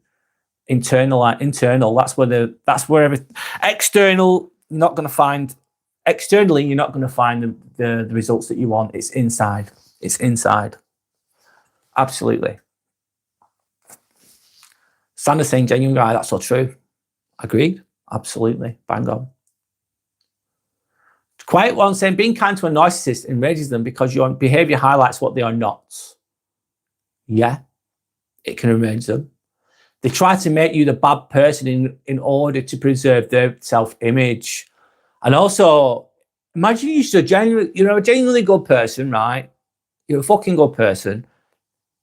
And most people know you as that because you're just consistent with that. And a narcissist comes along to you, tries to make you the bad guy, and then they'll try and get everyone in the room to hate you. But because you've got all that good karma built up potentially, everyone else around them is going, no, he's all right. She's a good person. He's a good person, whatever. And then that enrages them as well, even more, because your reputation is solid. And to have a solid reputation just means owning your own shit. Owning your own shit. Being accountable for your mistakes. Holding your hand up, saying, that was my fault. What can you do with that? That was my fault. I fucked up. I'm sorry. I'm going to learn from it. I'm going to move on from it. And then actually genuinely doing that, that's good karma being built, mate. That's good karma being built. A lot of the time, though, what do people do? It's called slopey shoulders, isn't it? Narcissists will do a slopey shoulder move. Slopey shoulder means mistake, slopey shoulder, and then pass it on to somebody else. Anyway. Quite one. Thank you. Very well said, by the way. Johnny's then saying, thanks for all the wisdom being shared by you guys. It's amazing. Thank you for sharing. Johnny's then saying, true, that genuine guy. Negative emotions is like a spoiled apple in the fruit basket. Over time, it'll contaminate all the other fruits. Yeah, it'll rot everything.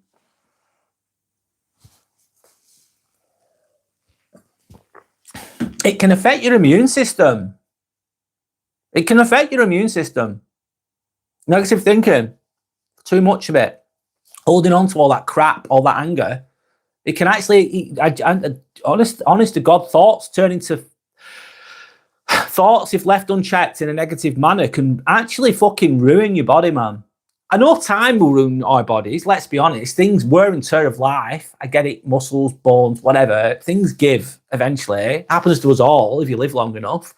But if negativity can massively speed up that process, it can rot from within if it's unchecked.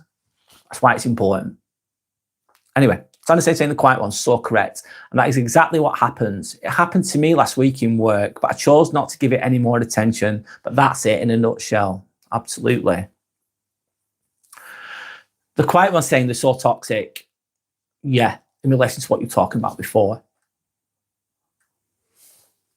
Sandra's saying, Johnny, same happens when we're in toxic environments. They're bound to bring us down and contaminate us eventually. Yeah, you could have 20 really good people on here, and then you get one bad egg. Let's say we get a troll on here. Some of them, they just put loads of comments on, and if we left that troll within this conversation, and they're just going, loads of comments, it'd affect the group. That's why I just cut. When that happens, I get rid, cut it out, get rid. Absolutely, it can contaminate. I get what you're saying. One bad egg can contaminate a full group potentially. Pursuer is saying 2. Okay. Hi, Pursuer. How are you? Hope you're okay. Good to see you on here again. Hope you're doing well. Sandra's saying the quiet one. That's why we need to protect ourselves and build inside strength and emotional resilience. Yeah. Johnny saying, yes, and that's why I'm careful who I hang out with. I am as well, Johnny. Definitely now. It wasn't so much when I was younger, but I am now. Absolutely.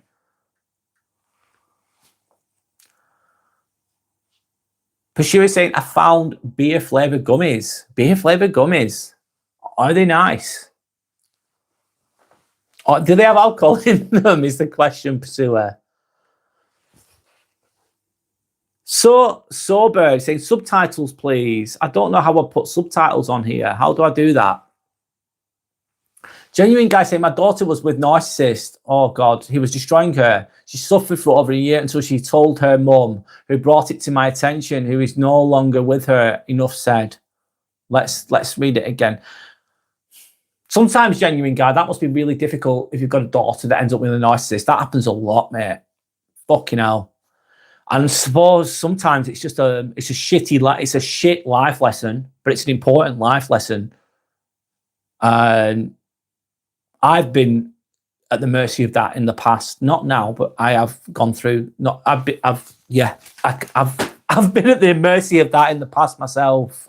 Anyway, let me read. Sorry, genuine guy.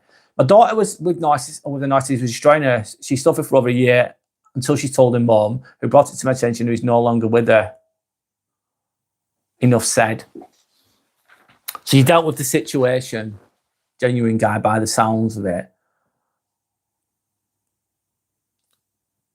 I hope that your daughter learned a lesson from that. Sometimes you've got to learn the hard way. Happens to people when they're younger as well, because you're just less developed. I hope that your daughter's okay, genuine guy, and I hope that she's happier now going forwards.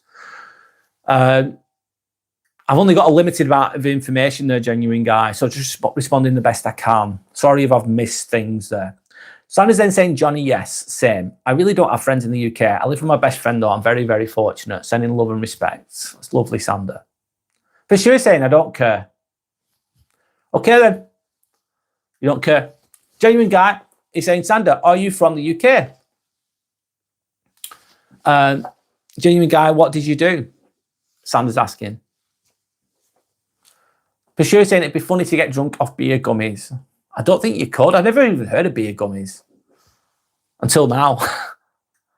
Sandra's saying, genuine guy, I'm originally from Croatia, but living in the UK. Pursuer's then saying, I like running into walls. I think the walls might win there, Pursuer. Johnny's saying, genuine guy, you sound like Liam Nelson. Neeson, should I say? Yeah, you do. Ex-commando. Fucking hell. Yeah. No messing there. Sandra's saying, oh, you're back, Pursuer. Sandra's saying, laughing my fucking ass off, Johnny. Ha ha ha. Pursuer's saying you didn't notice. Sandra's saying, Pursuer, I did. Johnny's saying, Pursuer, did you eat too much sugar? Try not to run into walls. The walls will always win. Yeah, they will. If you run into them. Sandra's saying, ha ha ha. Sweet. Johnny's saying, don't forget to brush your teeth. All right, we're going silly now. She's saying, no, Johnny, I ate crayons. You might end up in hospital if you carry on with that. Anyway, genuine guy saying he went out on a boat trip, slipped overboard in the middle of the English Channel. Oh, I know. Right. Went for a nice little swim. Genuine guy. Right, okay. Okay. But she was saying they taste it. All right. So I'm saying, what the hell, genuine guy? Genuine guy says, Sandra, I'm from UK. What part are you in? But she was saying, I ate drywall and the fiberglass. You'd be in hospital, for sure.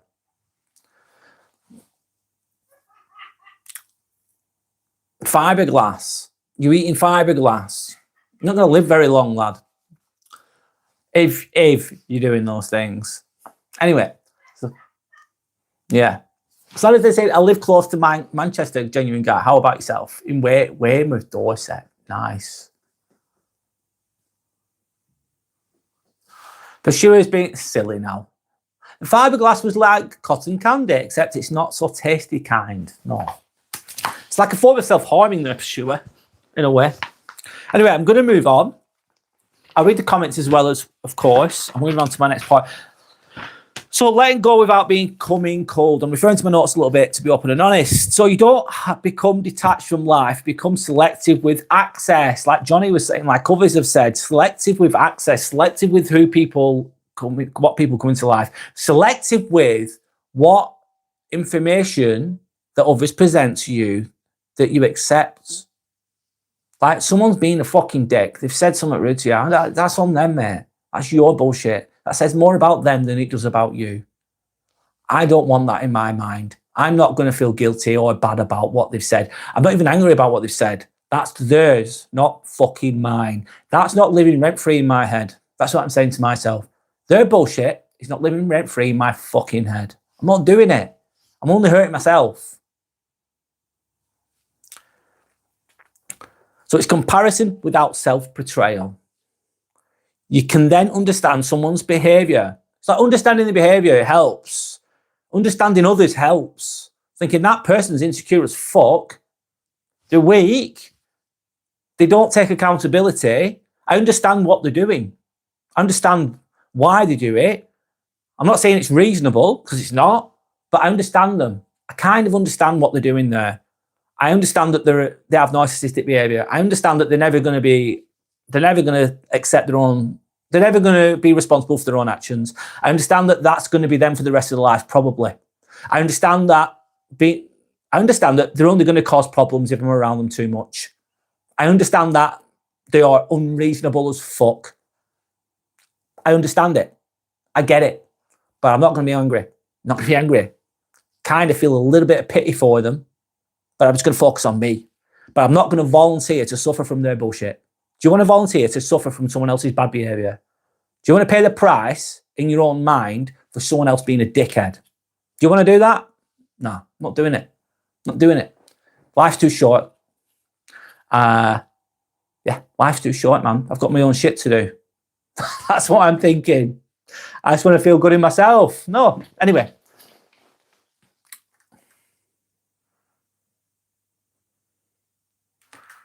Santa's saying, oh, I'd love to visit Dorset.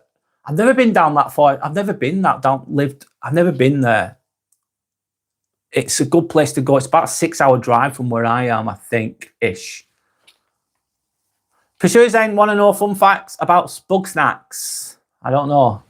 Elaborate. Santa's saying, I'd love to see the what's that? Jurassic Coast and Cliffs. What's that? Jurassic Coast. The White Cliffs, is it, Sander? Sander's dropping hints there. Okay. Right. Genuine guy, everyone has something that you will do. Anything for my wife and my daughter are the most precious things in the world. Do something to hurt Eva and I will destroy you. I'm sure you can relate to that. Absolutely, genuine guy. Absolutely. Usually, in most situations, you be calm and you let things slide. Like we're slight. So, you know, like someone's been a little bit rude or a bit of a dick or whatever it is. And you probably let it slide because it's not a big deal. But if anyone hurts your family, then you're gonna go, it's gonna evoke, let's say, a protective kind of, you want to protect, don't you? Provide and protect, really, by the sounds of it. And if someone hurts someone that you love, then you're gonna go to another place. And I absolutely understand that. Absolutely understand that. And you're gonna do your best to protect them. I can relate to that, absolutely. I respect that too. Absolutely. Absolutely. That's just the signs of a good dad, really, isn't it? A good partner, a good dad, yeah. Yeah, I can relate, genuine guy, 1000%. Thanks for sharing, by the way. Pursuer saying, fun fact is bug snacks, there's a lot of LGBTQ in it, right? Snorpy and Cadello are in a gay relationship. Lisbeth and Eggaboyle are in a lesbian relationship. Pursuer Wiggles. Wow, Pursuer, man, that blows my mind. That sounds like a LGBTQ whatever going on there. Let them enjoy all of those magical moments. Yeah. Sounds like a great game. Right. I'm being sarcastic, mate. Each their own, whatever. Crack on. Enjoy your life. Someone saying, oh, that's lovely, genuine guy. Someone saying, Brad, this Pursuer guy is distracting in an annoying way. Yeah. Yeah. Johnny said, genuine guy, that sounds even more like Liam Neeson. Well, yeah, it's in line with that, isn't it? I get it, though. I get it. But sure, saying, I'll just leave then. Sure, it's your life, your time. Do what you want to do with it. All you have to do is go flick on the phone, and then you're gone. That's it. Easy. Johnny's saying, I have a specific set of skills. Johnny, I'm laughing out loud. Ha ha ha. I think it's with regards to Pursuer. Okay.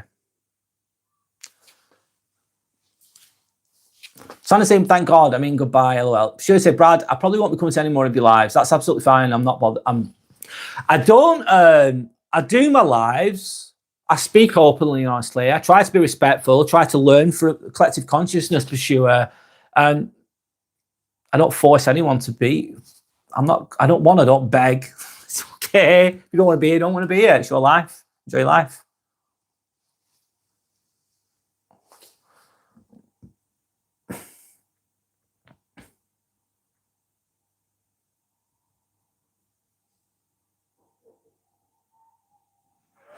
And it's influencing the conversation to an extent, isn't it? I'll give you the benefit of the doubt for a little while. I'm going to keep speaking anyway, the best I can.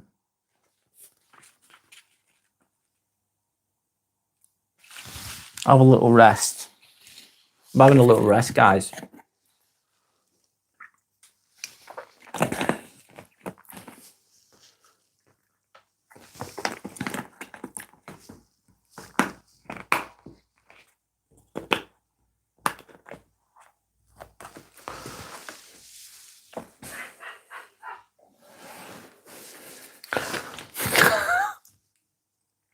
Right.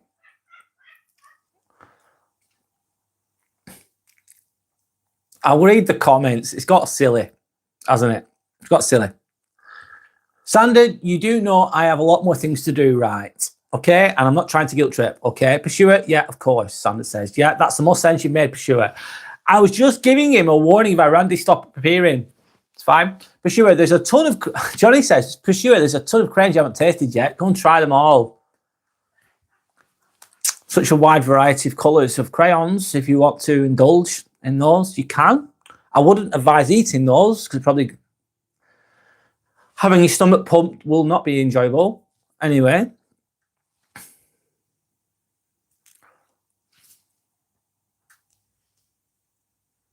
All right, it's getting silly now.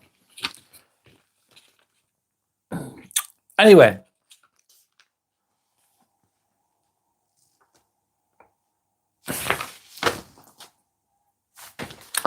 I'm going to open chat now. I'm going to open chat. I've talked about that, I think, enough. So letting go isn't about being unbothered. It's about choosing where your energy goes. Choose where your energy goes. And not everything deserves it. Not everything deserves that. Now I'm going to change this to open chat. And all comments responded to. Let's do the best I can. So I like to talk about things that are personal development based, let's say, working on yourself, dealing with bullshit, etc., etc. But sometimes I don't think you can do that all the time. It's good to just chill.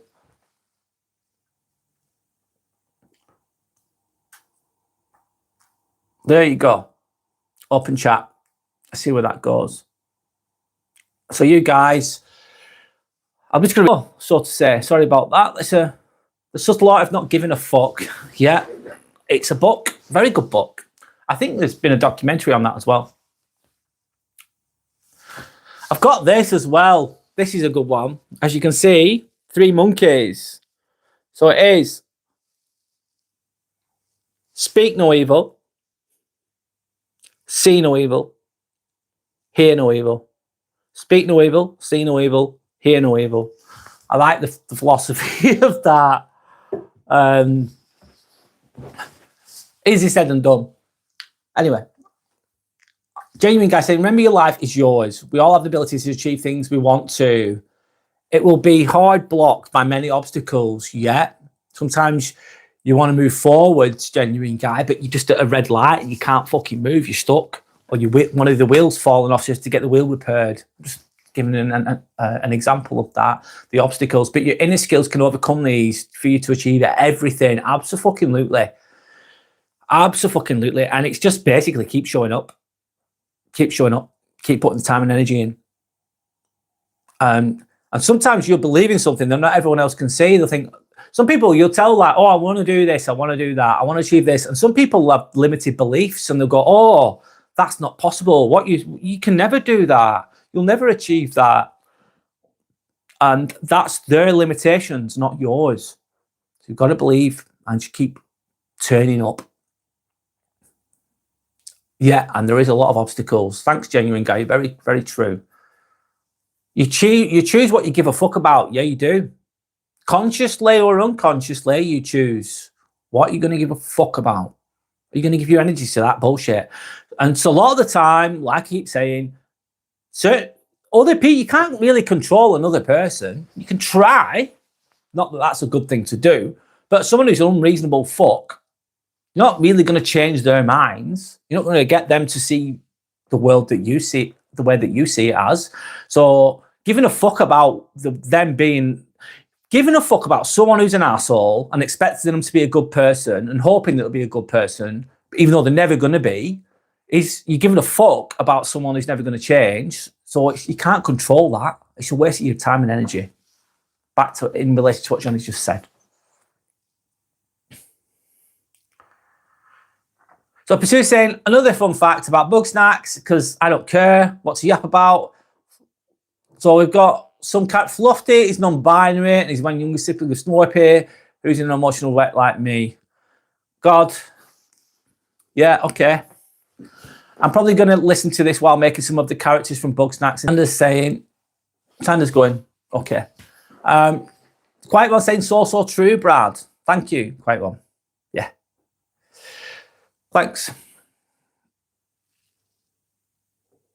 Mark Manson, Johnny saying, says you have to give a fuck to not give a fuck. Wow.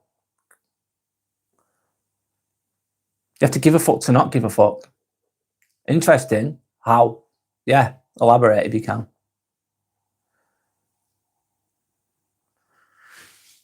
Sanders saying yay. And then Pursue's saying, Sanders, you do know you can just block me. Could do if we wanted to, but I'm going to crack on. So this is just an open chat, basically. All comments will be responded to. Thank you to anyone that's liked and subscribed. I appreciate you all. I really do. Thank you. Sanders saying, Pursue, you're good for the algorithm. Well, yeah. The YouTube will just look at how many comments there are, how many people are viewing, how many people are like, how many people are interacting. So if you get trolls or trolling or whatever kind of behavior on here, they're adding comments on it, helps the algorithm. Yeah, it really does. That's a good way of looking at it.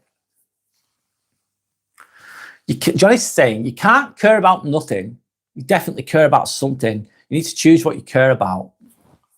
I'm going to show you a comment, Johnny. Thanks. You can't care about nothing. Because that would be true apathy, wouldn't it? I don't care about anything. What's the point? What's the point? If you care about nothing, like, what's the point? There's no point even trying.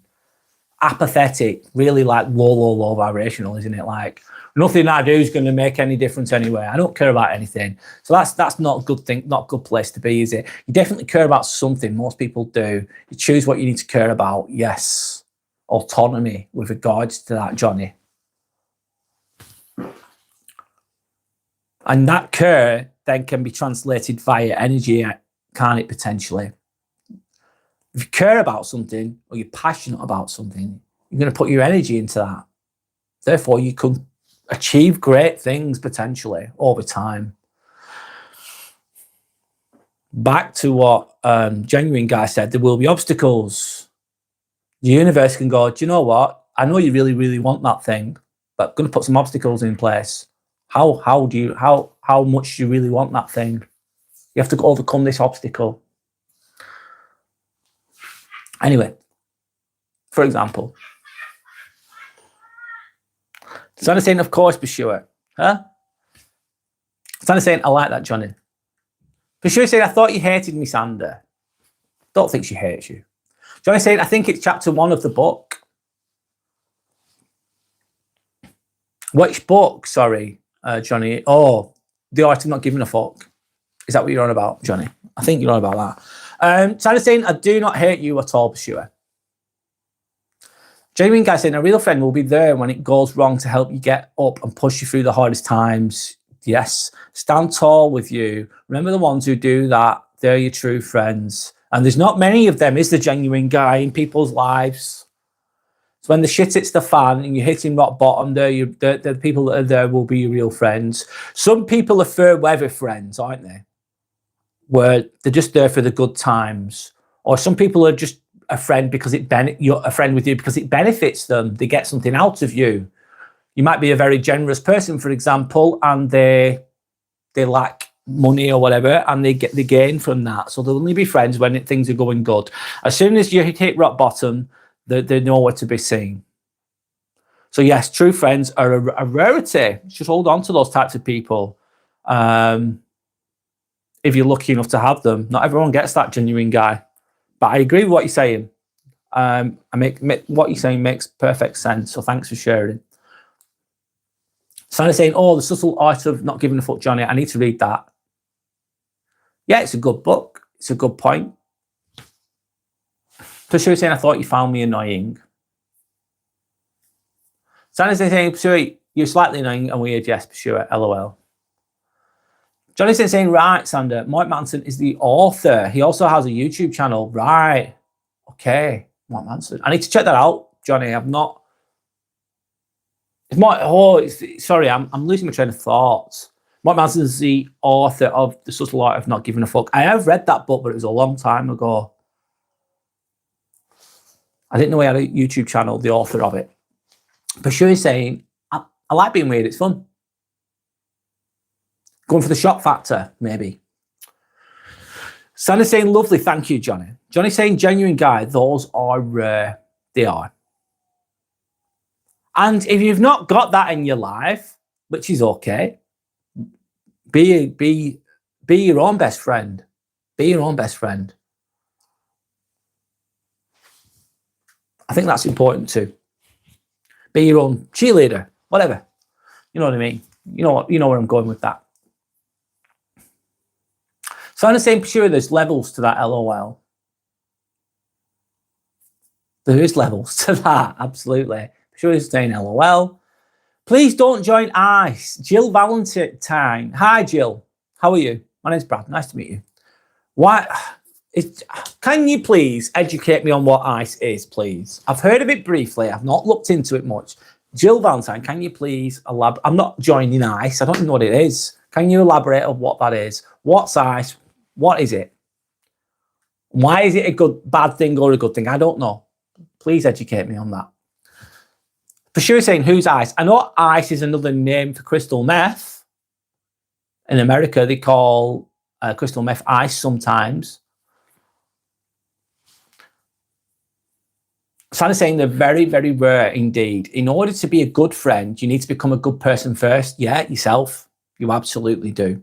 You have to be stoic, accountable, reliable, have integrity, true integrity. It can be a rarity in this world that we're in sometimes. Sandy's saying iced tea. Iced tea or the rapper. Anyway, Johnny's then saying, Sander, choose on what matters. Sander, choose on what matters you spend your energy on. Of course. So I'm saying, is that a hint? Could be. Sander's laughing.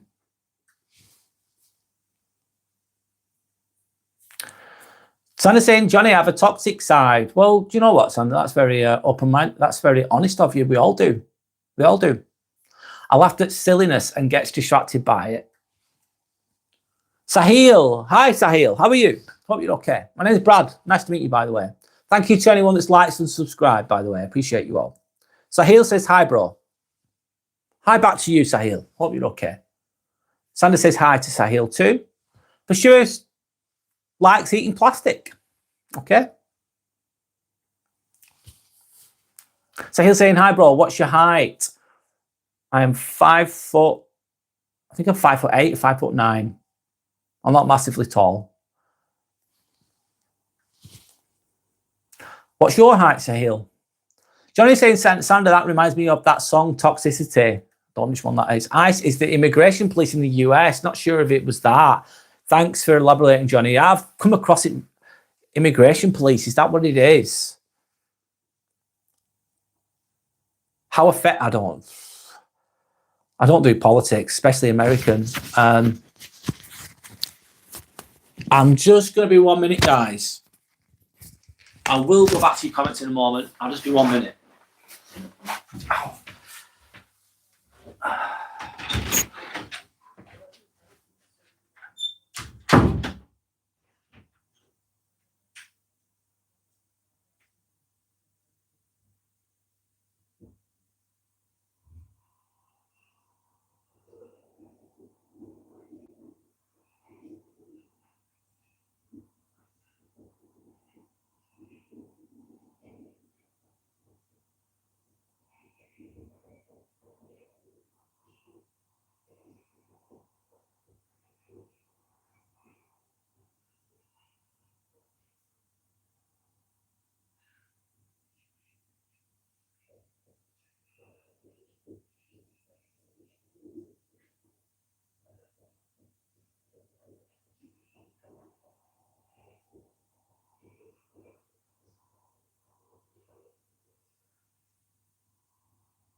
Okay, thank you for waiting. I'm back.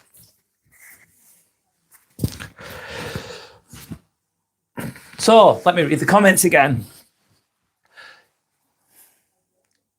Chai 3017. I'm 6'7". 67. Right, okay. That's a trend or whatever it is. For sure saying I like hamburgers. Of course, they're nice. I like I've been to Five Guys before. Five Guys is a good burger. Anyway, I'll move on. Johnny saying System of a Down, Toxicity, System of a Down, they're a great band. Thank you for elaborating.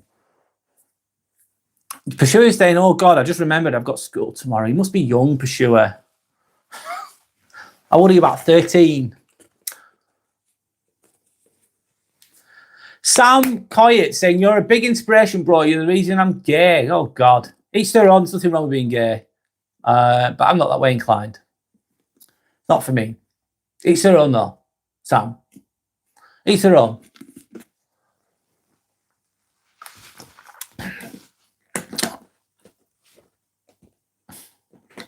I'm just reading all the comments now. Pretty much. Yeah. Seeing where the conversation goes.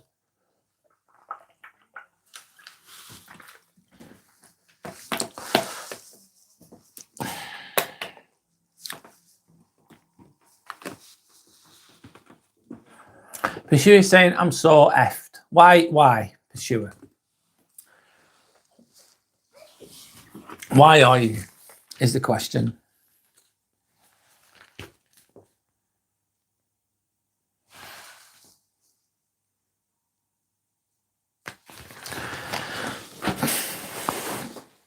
So yeah, I'll keep speaking about myself. So what have I been doing, man? I really felt a lot lighter in my head recently, and that's a good thing. Lighter as in, I've realized when I get tired, I can become very, very negativity creeps in when I'm tired, and I'm sure that happens to a lot of other people too. And then I'm really beat myself up. I'm really I'm bad for it, and I need to stop that. I've probably been doing it all my life, a lot better than I was, but I'm thinking I need to be better at that. And I'm just, I don't know what have I been doing recently. Just becoming less harsh on myself, being more present, being higher consciousness. That's what I'm talking about a lot of the time. I need to practice what I preach as well. As imperfect as that's going to be, but I feel a lot lighter in myself because I've had less negative thoughts in my head. I've watered it down, if you know what I mean.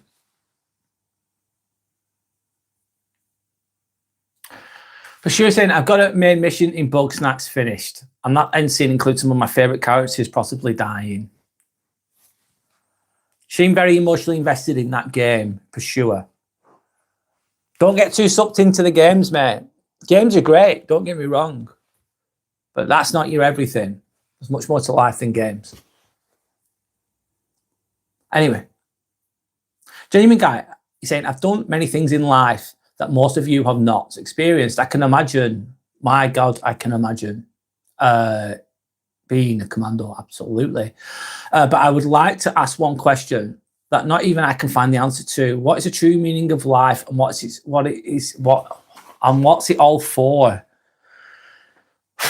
Good question. Very thought-provoking question, genuine guy, and everyone might have a different answer to this. It's a question that's been asked for thousands and thousands and thousands of years, probably.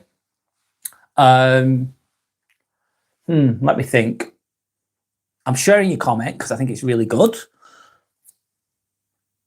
What's the meaning of life for me personally? That's what I can go with. I think the meaning, might be genuine guy. I think that we are all basically spirits in bodies. I think that there's another side. I think the school of life is a hard fucking school, beyond hard. And the hard school of life that we're experiencing in our own ways involves suffering. And suffering is where the growth is. I believe that we're here to become higher consciousness, basically, to grow through the trauma, to grow through the pain, to become more, let's say, enlightened, so to say, as imperfect as that's going to fucking be. I believe that the meaning of life is just to learn through the suffering, basically, to grow through it. That's my beliefs. I don't impose my beliefs on anybody else. I believe that there's another side. There's a lot I don't know, and I could be wrong, of course, but I do believe we're here to learn and to grow. And I believe that, I don't know, just do that. That's my thoughts on that meaning of life. Has anyone else got any thoughts on that they can share? Because I know it's a very interesting question, and there's no right or wrong answer to that, genuine guy. That's just my quick perspective on that. Very thought-provoking, very interesting question. And a lot of people might not agree with what I've just said, which is absolutely fine, by the way. You finish your game, Pursuer. Enjoy yourself. You really like the game. That's good for you. Peter Parker. What are we discussing about? Peter Parker. Basically, I'm just going with the flow with the conversation. It's got going with the flow. It's an open chat right now. Usually we go into deeper content, though. Questions. Genuine guys asking, what's the meaning of life? What do you think the meaning of life is? So that's the current, present moment we're talking about. But also, I'm just reading the comments. So the conversation is it's the collective consciousness, and the conversations are varied. They're changing. So if you want to talk about anything, we can do. If you want to discuss anything, as long as it's obviously just respectful and everything, it's all good. Johnny's saying, good question, genuine guy. That's a really good question. Yes, honestly, I don't really know. I'm a little bit inclined towards nihilism, but lean more towards stoicism. I love stoicism. Nihilism that's just thinking, what's the point? Isn't it? Nihilistic. Nihilism says nothing really matters, in a sense that's true. Nothing really matters in the big, maybe it doesn't. In 100 years, are you going to be remembered? Am I going to be remembered? No. Even like a really, really famous person, let's say Brad Pitt, super famous, 200 years time, he might be remembered in the history books, but people won't really think about him. Most people won't remember him. Even though he's super famous, for example. Davis says, yeah. Yeah. Can you elaborate on that? Yeah, Davis. Johnny's saying nobody will remember us in 1,000 years. Bloody fuck. No one. But on the other hand, I think experiencing life itself is the meaning. Experiencing it, yeah. Growing from it. Maybe putting an end to generational trauma, because that's what happens, isn't it? Great-grandparents were bad parents, and then your grandparents, and then your parents, then yourself, and then that generational trauma just passed through the generations. No one's ever dealt with it. They've just passed it on to the next generation. Could you stop that generational trauma? Can you put an end to it? Can you become better than that? Don't become the bully, for example. Genuine guy saying, interesting, Johnny, very thought-provoking response.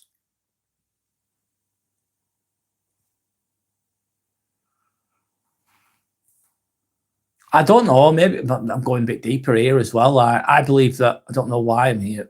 Why am I here? I think I'm here to bring light to the world in my own way. Doesn't mean I'm going to change the whole world, but I can hopefully inspire and help people to become more enlightened, just become, I don't know, better people. I think we're here to grow through the suffering. I think we're here to grow through the suffering. But anyway. But I'm also aware at the same time I might be talking absolute shit. Who knows? I might be. You might think that. It's okay if you think that as well.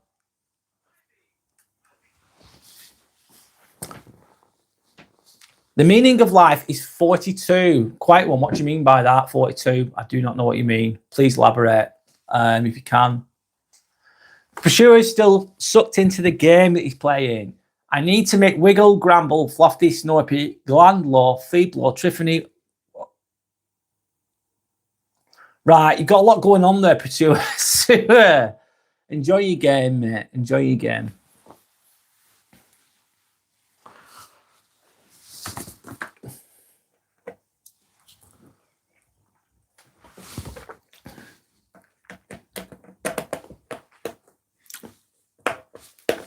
The meaning of life is 42. I don't know what that. I have no idea what that is. 42. I have no idea. For sure, is currently sitting in the room. Okay.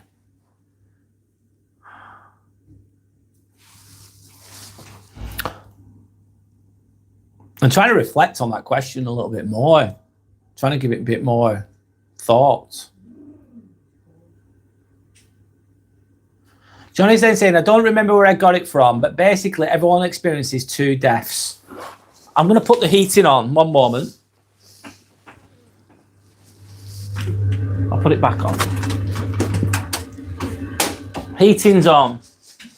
One sec.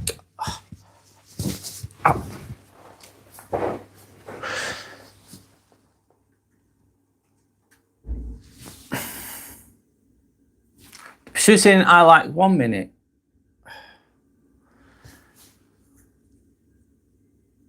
Quite one says there's a book I was making reference to when I said 42, kind of a joke. Sorry, the quiet one, that's gone over my head. Sorry, being honest. If you can elaborate more, that'd be great. But Stu says, I like floor, okay. What's the final decimal point of PI?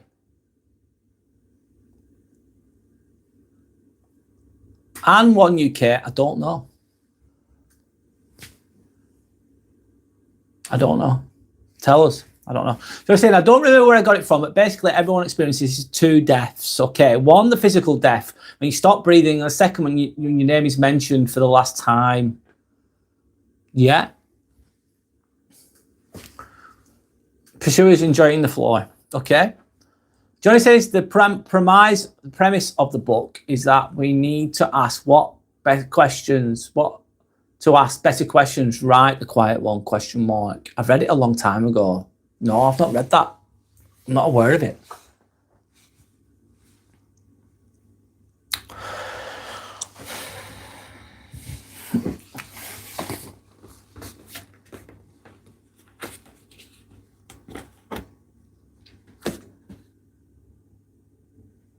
The quiet one. In Douglas Adams' book, The Hitchhiker's Guide to the Galaxy, the meaning of life is given as 42 by the computer Deep Thoughts. Ah, right, okay. I've heard of The Hitchhiker's Guide to the Galaxy, but I've not seen it for a long time. Genuine guys have fought wars on all continents of the world to change and make the world a better place. I feel many mates of mine lost their lives, so what does that mean? Meaning of their lives was for nothing. It's a difficult one, man. Fighting wars trying to make the world a better place. That's the that's the understanding of that. One moment, sorry, one sec.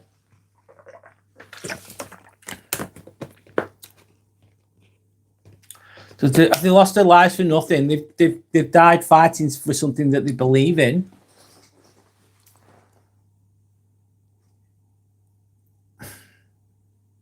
If you look at the state of the country, genuine guy, and you think, oh, I'm fighting for my country, and then you look at the state of the country, that can be very disheartening, I suppose, in relation to what you're saying, potentially. Did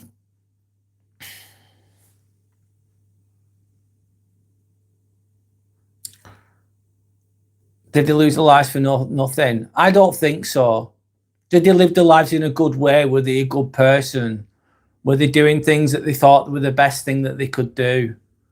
Were they, sometimes, I don't know the full ins and outs of war, of course. I've never been in a war. I've never been a soldier, so I can only speak from my own perspective to an extent, but I don't know truly what it means. But if you're, if you're with your comrade, if you're with other soldiers, there's camaraderie between you, and you're in a warlike situation, and then you're trying to protect your teammates, trying to look after the guy to your left, you're trying to look after the guy to your right, trying to be a good soldier, trying to look after your team, trying to protect them, and then these people could lose their lives in that process, fighting.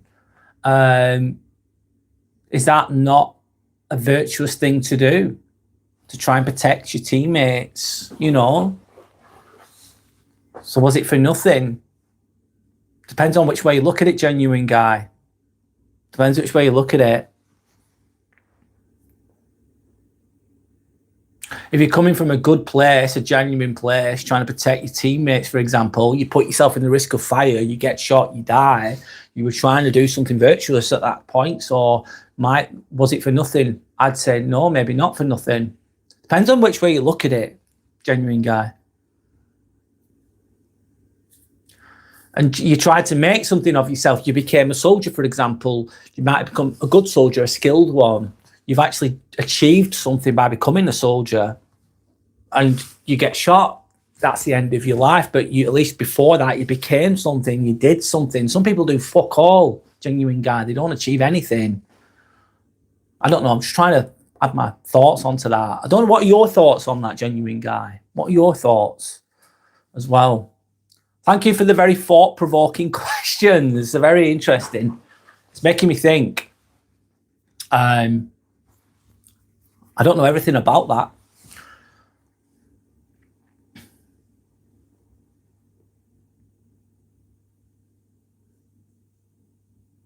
Does that still does that haunt you to today, genuine guy? How does that make you feel? How does it make you feel? What you're talking about? You don't have to answer, by the way. No pressure. But I thought I'd ask you that question. The quiet one saying, Johnny, exactly. That's the premise of the book. Well said. I need to look into it. I don't know. I can't really add anything to that because I've not read the book.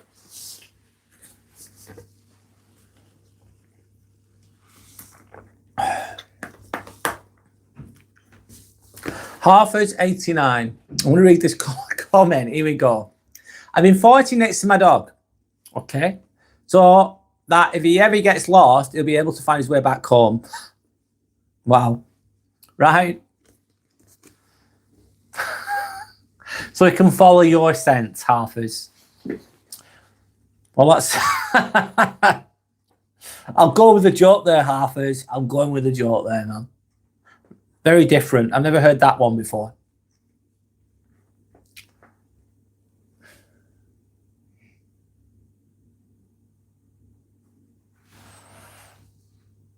So genuine guy saying I'm 61 now. Still look back. Ask why them, not me. They were all good men. I struggle to understand why many had families, children. Makes me angry. It makes life difficult trying to find the answer. Yeah, fucking hell, sorry. That's very deep, genuine guy, and very... I can understand the best I can with relation to that, the pain that's felt during that. So in 61, look back and ask why them and not me?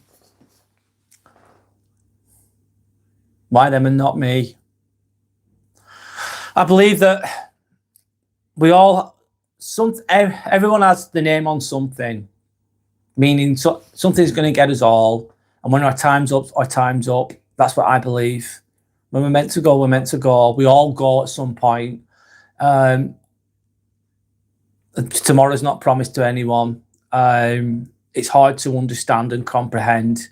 And often it doesn't feel like it's fair at all.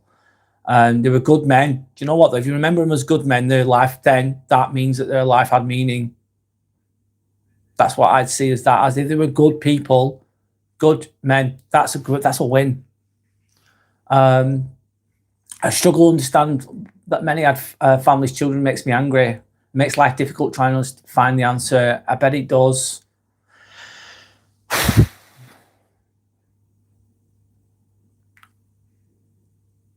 It's just difficult, isn't it? Harsh, man. Harsh. Sorry, mate. Harsh for the families as well, with the children growing up and the wife, etc., etc. Trying to find meaning in all that chaos. And was it worth it? Kind of thinking.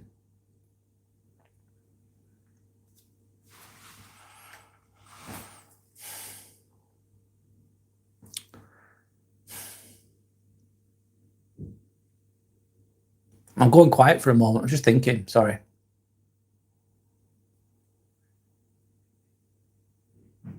I think it's difficult to find the answer. Difficult to find the answer.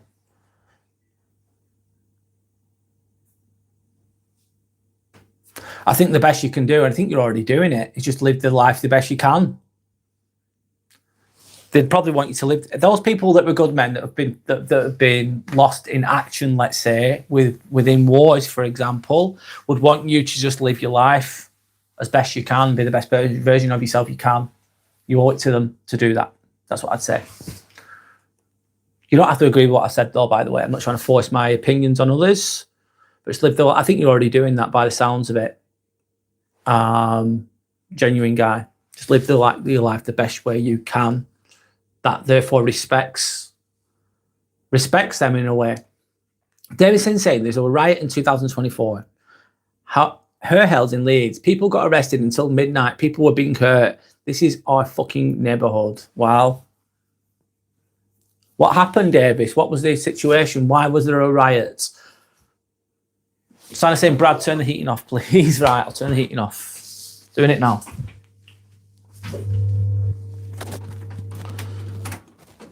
Heating is off. Okay. Johnny's saying, genuine guy, survivor's guild. I can relate to that. Genuine guy saying, sorry, people, if it's too deep.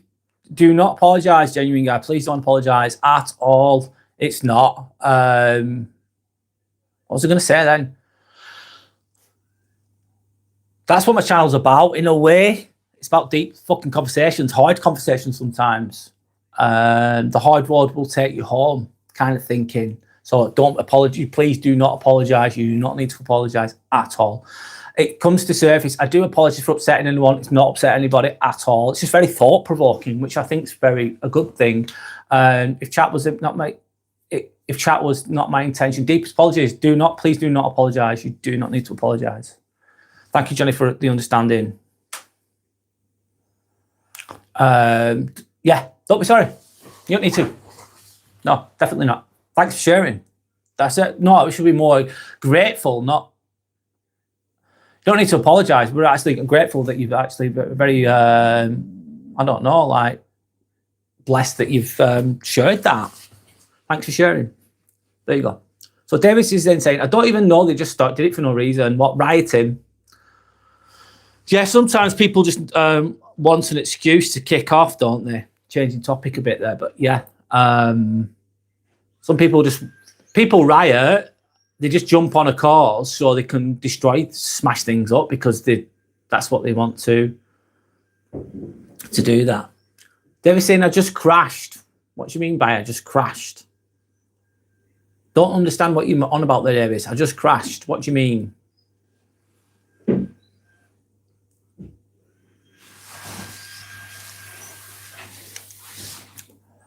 Of course, I'm just reading. Thank you for anyone that's liked and subscribed, by the way. Sending some appreciation out there. My name's Brad. If anyone doesn't know who I am, this is the Inspirational Ambivert channel. This is just an open chat now. We're going with the flow with regards to the conversation. So, Pashur is going to play Bug Snacks. Okay. Enjoy. Pashur says, holy shit. Hi, okay.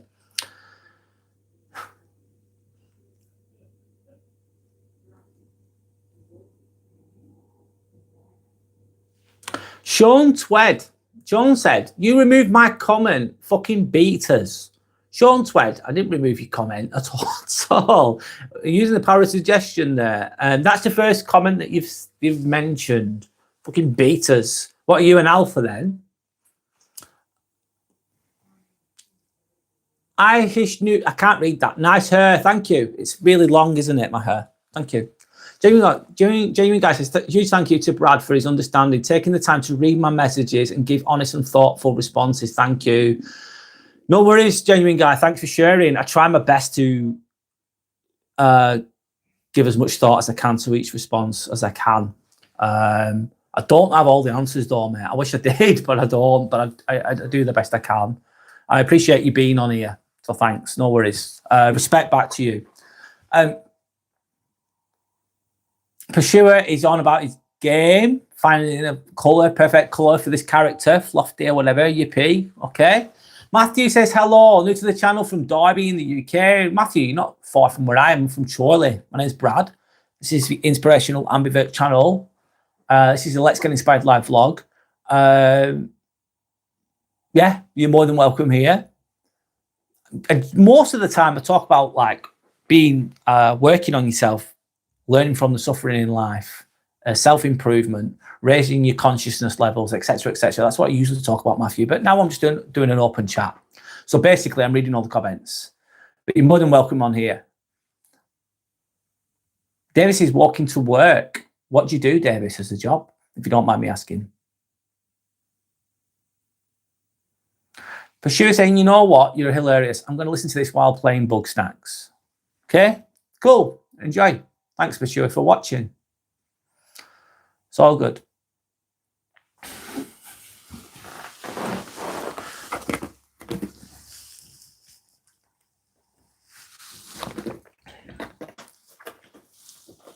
Road work. Is it like tarmacking the roads and things like that, Davis? And I am here. I'm glad you're here, Davis. Road work. What does that involve exactly? Road work. Oh, it's tarmacking. That's a hard job, mate.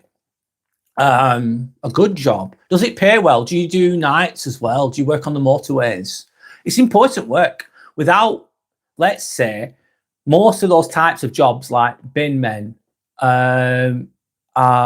really important job. Without bin men, there'd be rubbish everywhere. It'd be a shithole. Important. People who fix the roads, like Davis is doing, fixing potholes, retarmacking the roads, let's say, amongst other things. I'm sorry, I'm speaking very vaguely there, Davis. Without, most of these jobs are done by men because they're quite labour intensive. Dirty jobs, let's say. Forgive me if you don't agree. They're fucking hard jobs, man. Building, etc., etc. Dirty, hard jobs that not everyone can do. Without that, society, without hard-working men, society would fucking crumble. It'd fall apart. That's my point. They're the backbone of the country, of society. Without people working as Genuine Guy works as, well, used to, sorry, should I say, forgive me. You've done your time, Genuine Guy. Absolutely. As a commando, as a soldier in the army, let's say, there's probably more to it than that. It keeps the society going. Blood, sweat, and tears, basically. Without hard-working people, it'd all fall apart. You're rebuilding things like houses. Good, Davis. Respect to you. I have respect for anyone that does anything. I get why people retire at some point. Of course, that's fine. If you're doing time, whatever. But I respect anyone that does anything. If you work at McDonald's, if you work in a factory, it doesn't matter. As long as you're doing something, you're contributing something in your own way. I get some people have physical ailments or get ill and they can't always work, which is absolutely okay too. We all might need that at some point. But it's good to be useful. I'm paraphrasing Arnold Schwarzenegger here. It's good to be useful.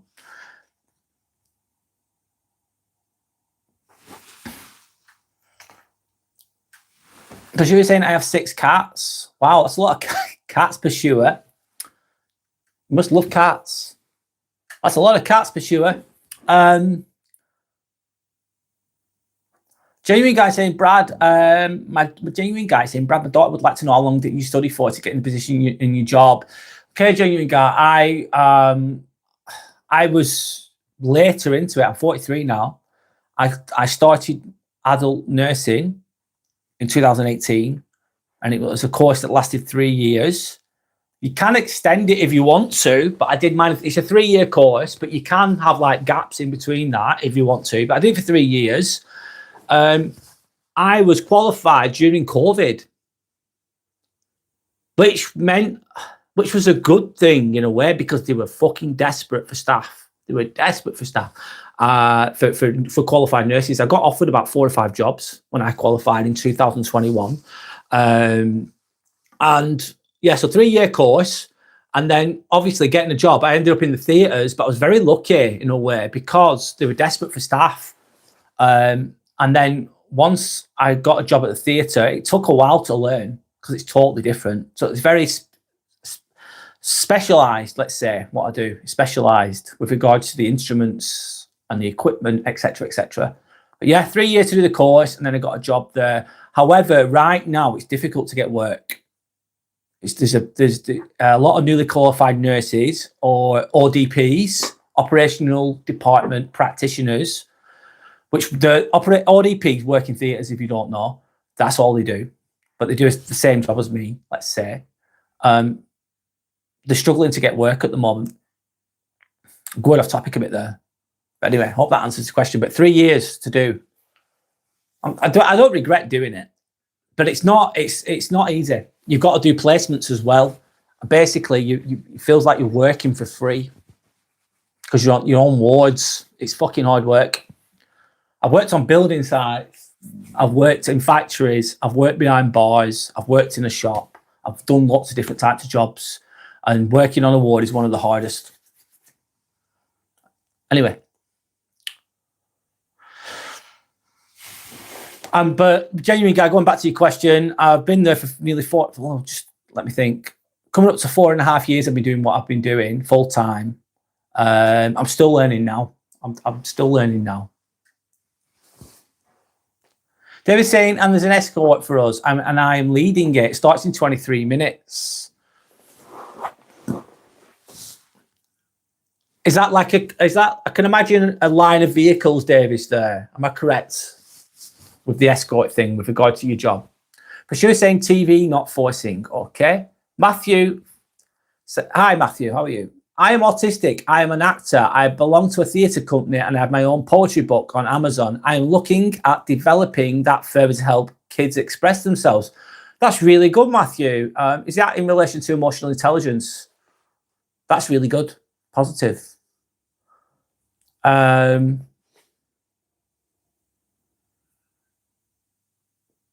That's really, really good. Positive, Matthew. Hope that you achieve that. What's your book called? Priscilla saying, oh, I fixed it. You fixed your TV. Good for you. That's great. Genuine guy saying, thank you for that. She was interested. She likes the way you relate yourself to all questions. Oh, thanks, genuine guy. All right, nice one. Thank you. Sending love and respect back. Thank you.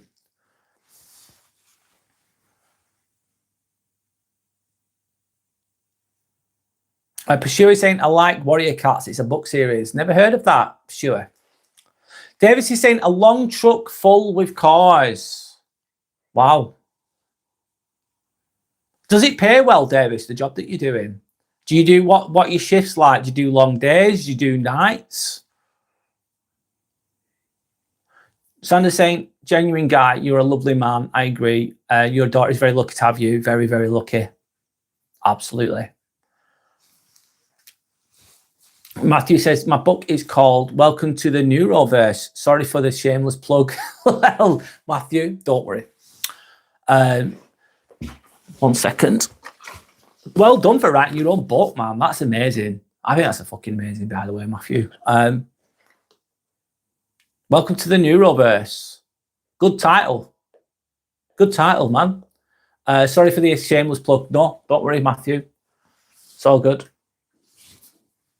David says yes.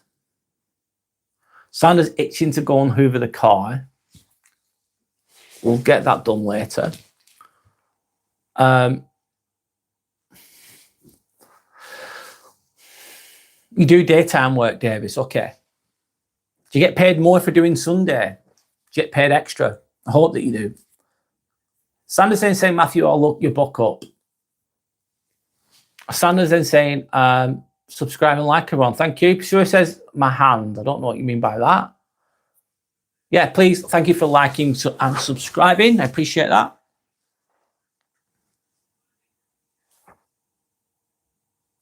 Pursuer saying, I forgot that. Smudges claws like needles. What cats? Yeah.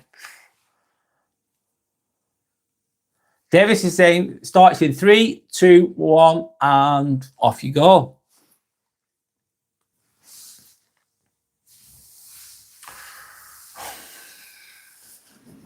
Pursuer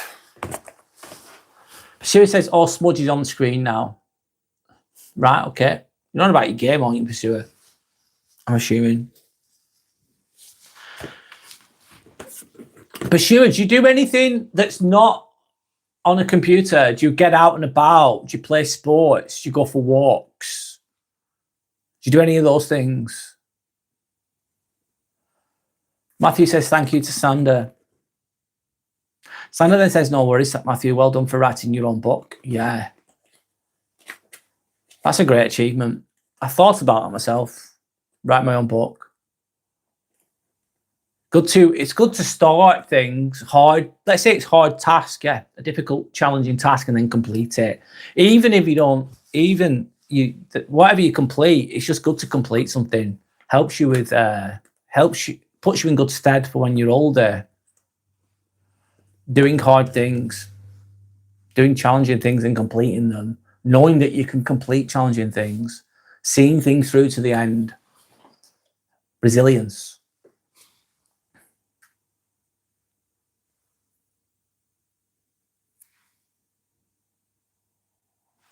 Sana saying Pursuer, Brad Pursuer does not do normal conversation. No, probably not. No, it doesn't appear to be.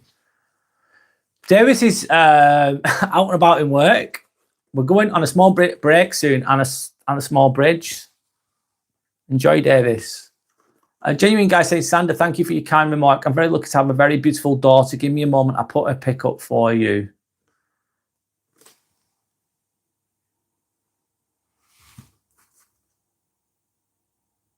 Matthew saying, anyone here a football fan? I follow football loosely now. I prefer rugby, if I'm honest. I don't know about anybody else, though, Matthew. For sure, saying I love crafting, okay?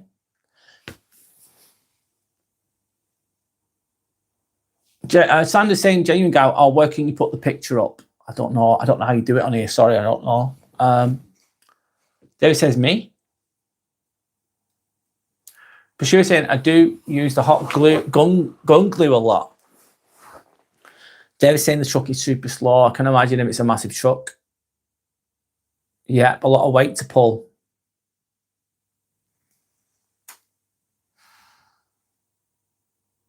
Genuine guy saying it's the. I can't really see that. Thanks for sharing though. I can't see that on the format. I can. It's very tiny little small thing. It's fine though. Thanks for sharing, genuine guy.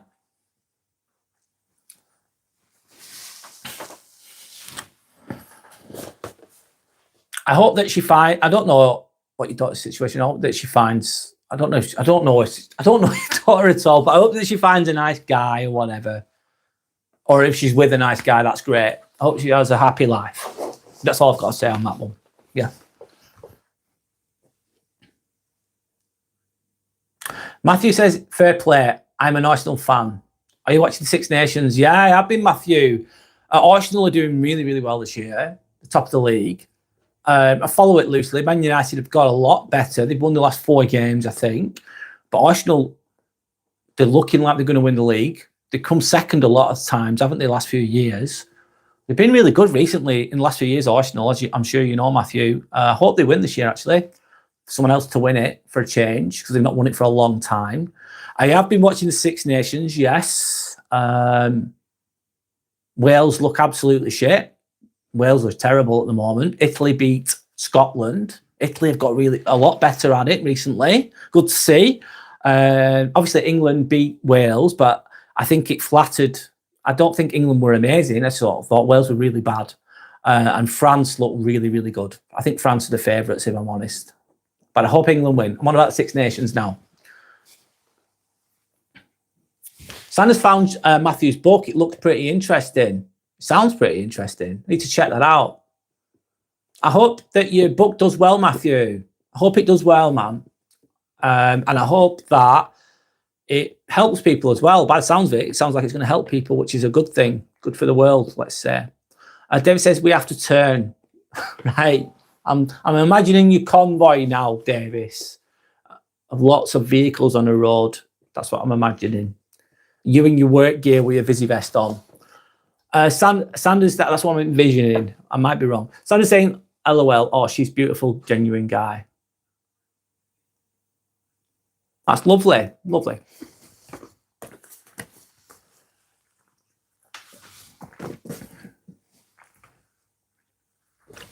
Genuine guy says thank you to Sander.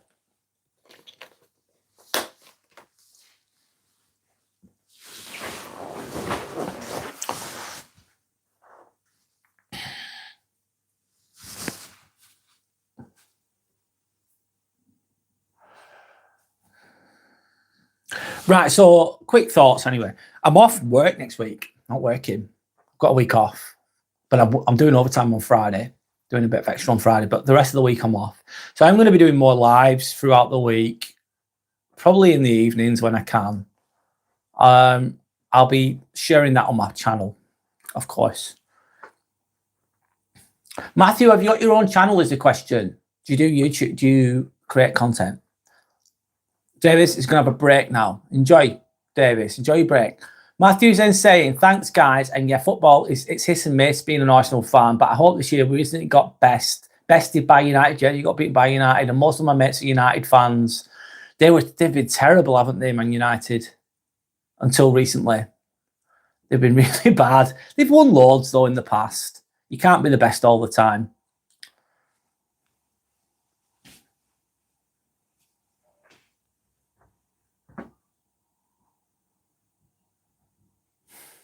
What led you to writing a book, Matthew? Why did you write the book? What inspired you to write the book?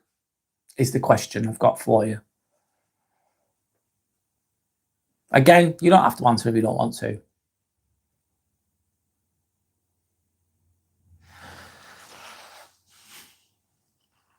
Working for the NHS, I'm just going to change the topic a little bit. Working for the NHS, it's got its positives. You get good sick pay. There's always work once you get a job. But you've got to deal with challenging people. Not everyone's a nice person that works for the NHS, by the way. They're not. There's some very egotistical people that are meant to be like caring individuals because it's the caring profession, let's say, but they're not always always that type of person. A lot of it's very totalitarian, very what's it called? Totalitarian, isn't it? It's I'm trying to get the words out. I'm losing my train of thought. Hierarchical. That's the word I was looking for. Hierarchical. And everyone wants a piece of the control pie. And sometimes when everyone wants a piece of control pie, they compete. And that means being more aggressive. Therefore, being rude. Being a see you next Tuesday kind of behavior spills out in some people, trying to get that control, the illusion of control to an extent. And it's navigating that and those challenging behaviors. It can be challenging. Anyway, there's nice people as well, don't get me wrong.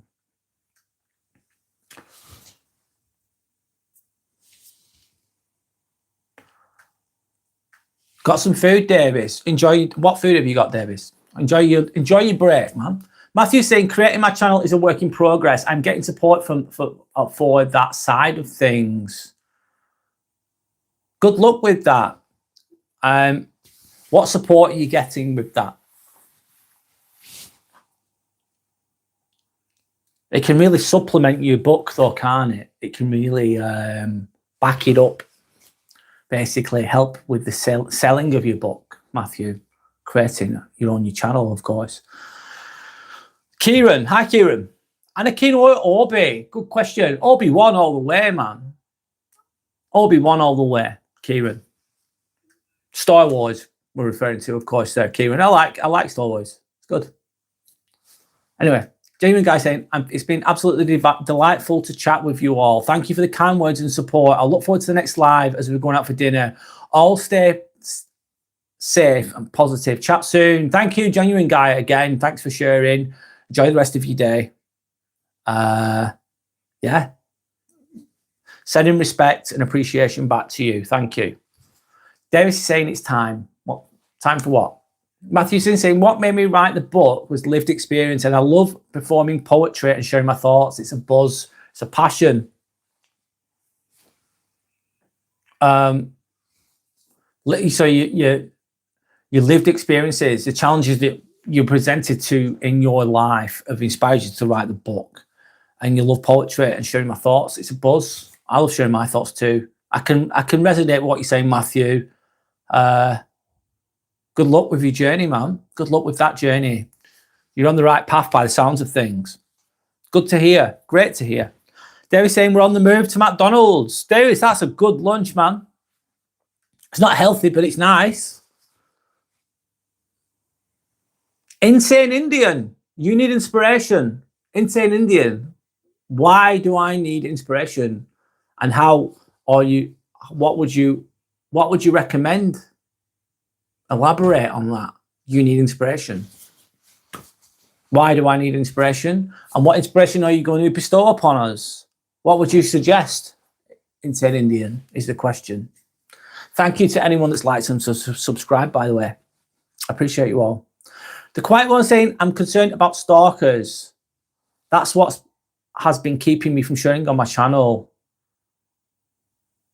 What do you mean by stalkers? Like the quiet one. Quiet one, if you do live content, you're going to get trolls. You're going to get rudeness, but it's like water for ducks back. I suppose you can prevent stalkers if you're doing YouTube channels by not sharing too much information about where you live, etc., etc. What was I going to say then? Quiet one. Why are you concerned about stalkers? Please, can you elaborate? Matthew saying, I've liked and subbed, by the way. Matthew, thank you so much. Thank you for liking and subscribing. I appreciate that.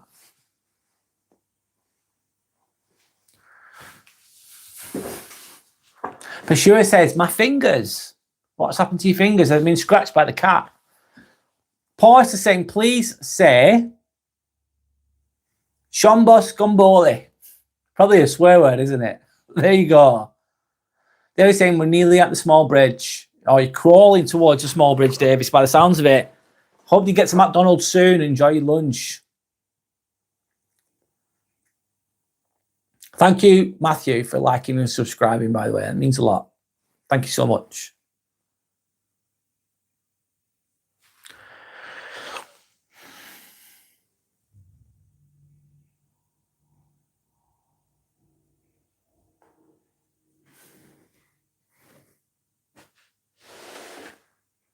Paul is saying that is what a SpongeBob said. Right, I don't know. No worries, Paul. So, well, there you go. I've said it for you. David's saying it's going to end in 30 minutes. What time do you finish, Davis? What time do you finish work?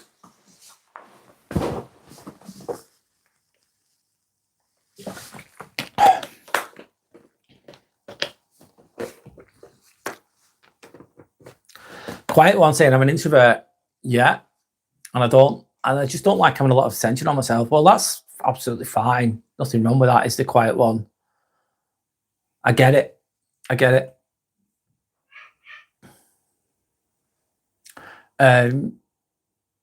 You don't like having a lot of attention on yourself. Well, doing lives will obviously do that, won't it? Yeah, I get it. There's nothing wrong. Yeah, there's nothing wrong with that at all.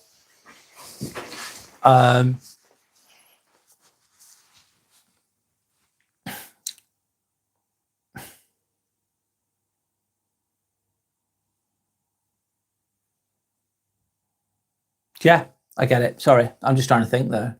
Quiet one. Didn't know where I was going with that. I understand what you're saying, though. Absolutely. David's saying 2 o'clock. We finish at 2 o'clock. You've nearly finished then. That's great.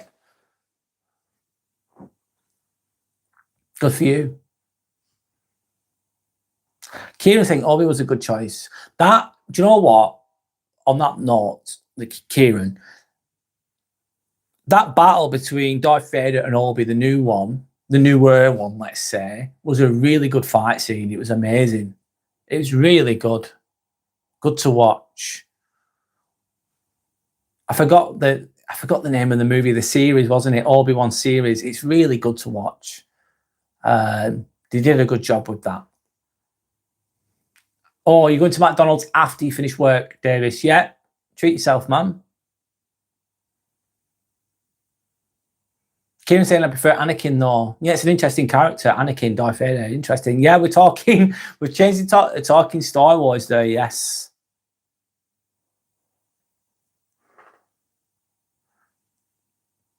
So Kieran saying that was good, but the series, that was good, but the series just sucks. Didn't like it. Fair enough, I get why. Some of the newer movies weren't great either, if I'm honest. Parts of them were good, but I get what you're saying. The Mandalorian. What do you think of The Mandalorian? I thought it was decent, worth watching. Baby Yoda, isn't it? That's it. No, it's not Baby Yoda, but that's what they call. I don't know what they call that character, Baby Yoda, whatever it's called. So it's going to end at the police station, Davis is saying. Davis is at work, by the way, if you don't know, guys. He's just telling us about his journey at work.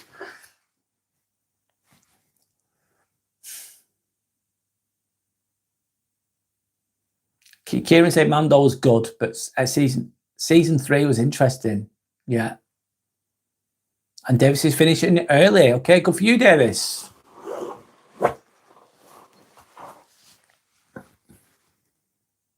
I'm going to go for a few more minutes, then I'm going to end. I need to eat, and I need to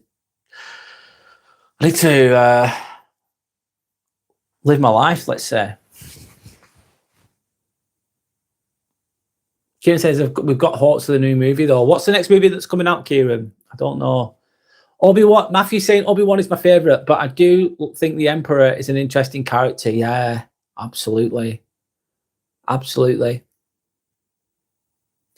I think they should do a series on Mace Windu. I think Mace Windu is an interesting character. I think they should do a series on him. Don't know what your thoughts are on that, but that's my thoughts. Priscilla is currently playing Bugsnax. The Mando movie is next. Kieran's saying, oh, that'd be interesting. I'll watch it when I get the chance, when it comes out, of course. Kieran's saying Finn was supposed to end up being Windu's son. Okay. Everyone give me a clap to me. Well, I'll give you, if you've worked all day, Davis, there's a clap for you. Well done. You've turned up, you've done your job, you've earned some money.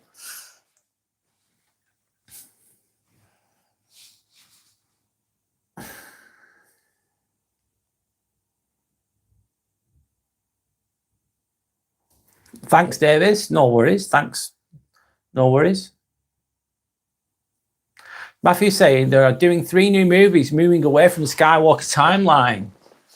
Never ends, does it? I hope they do a good job with it. Bailey, welcome back, Bailey. How are you? I'm good, thanks. Sorry, I'm coming towards the end here. Hello, Brad. How are you this afternoon? I'm all right, man.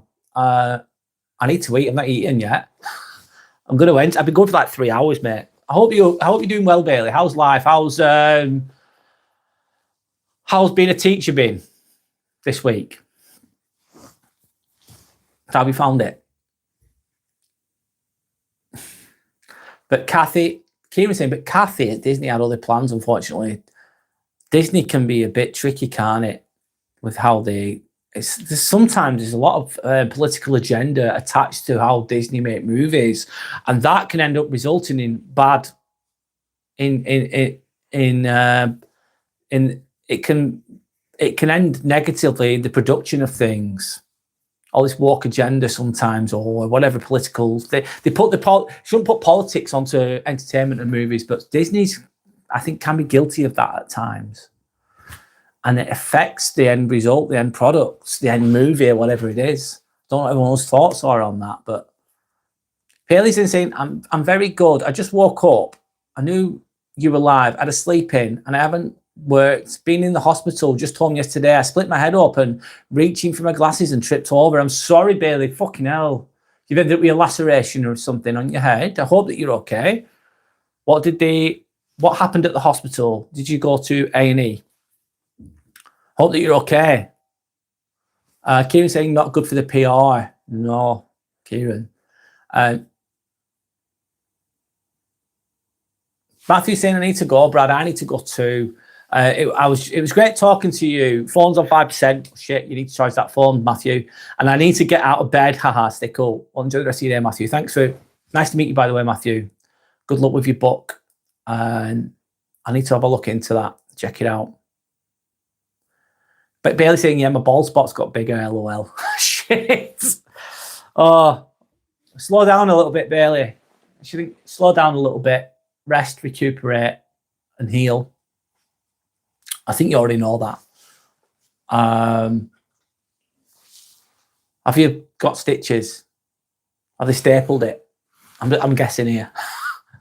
I don't know how bad it is, the injury that you've incurred, but I hope you're okay. I hope you heal up. You'll heal. By the sounds of it, you'll heal up soon.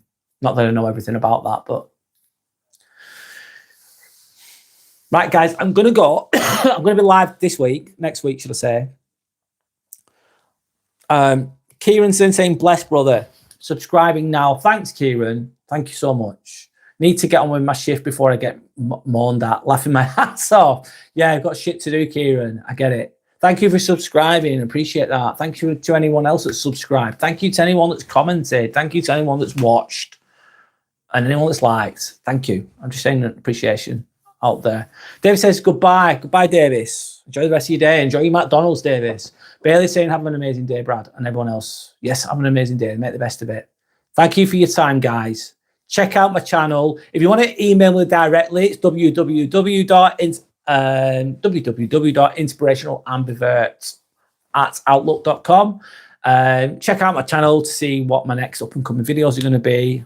I just do lives anyway. I'm going to be live quite a bit next week, more than usual. But anyway, thank you for your time. Look after yourselves. Don't take any shit, but keep being a good person. Thank you for your time and goodbye.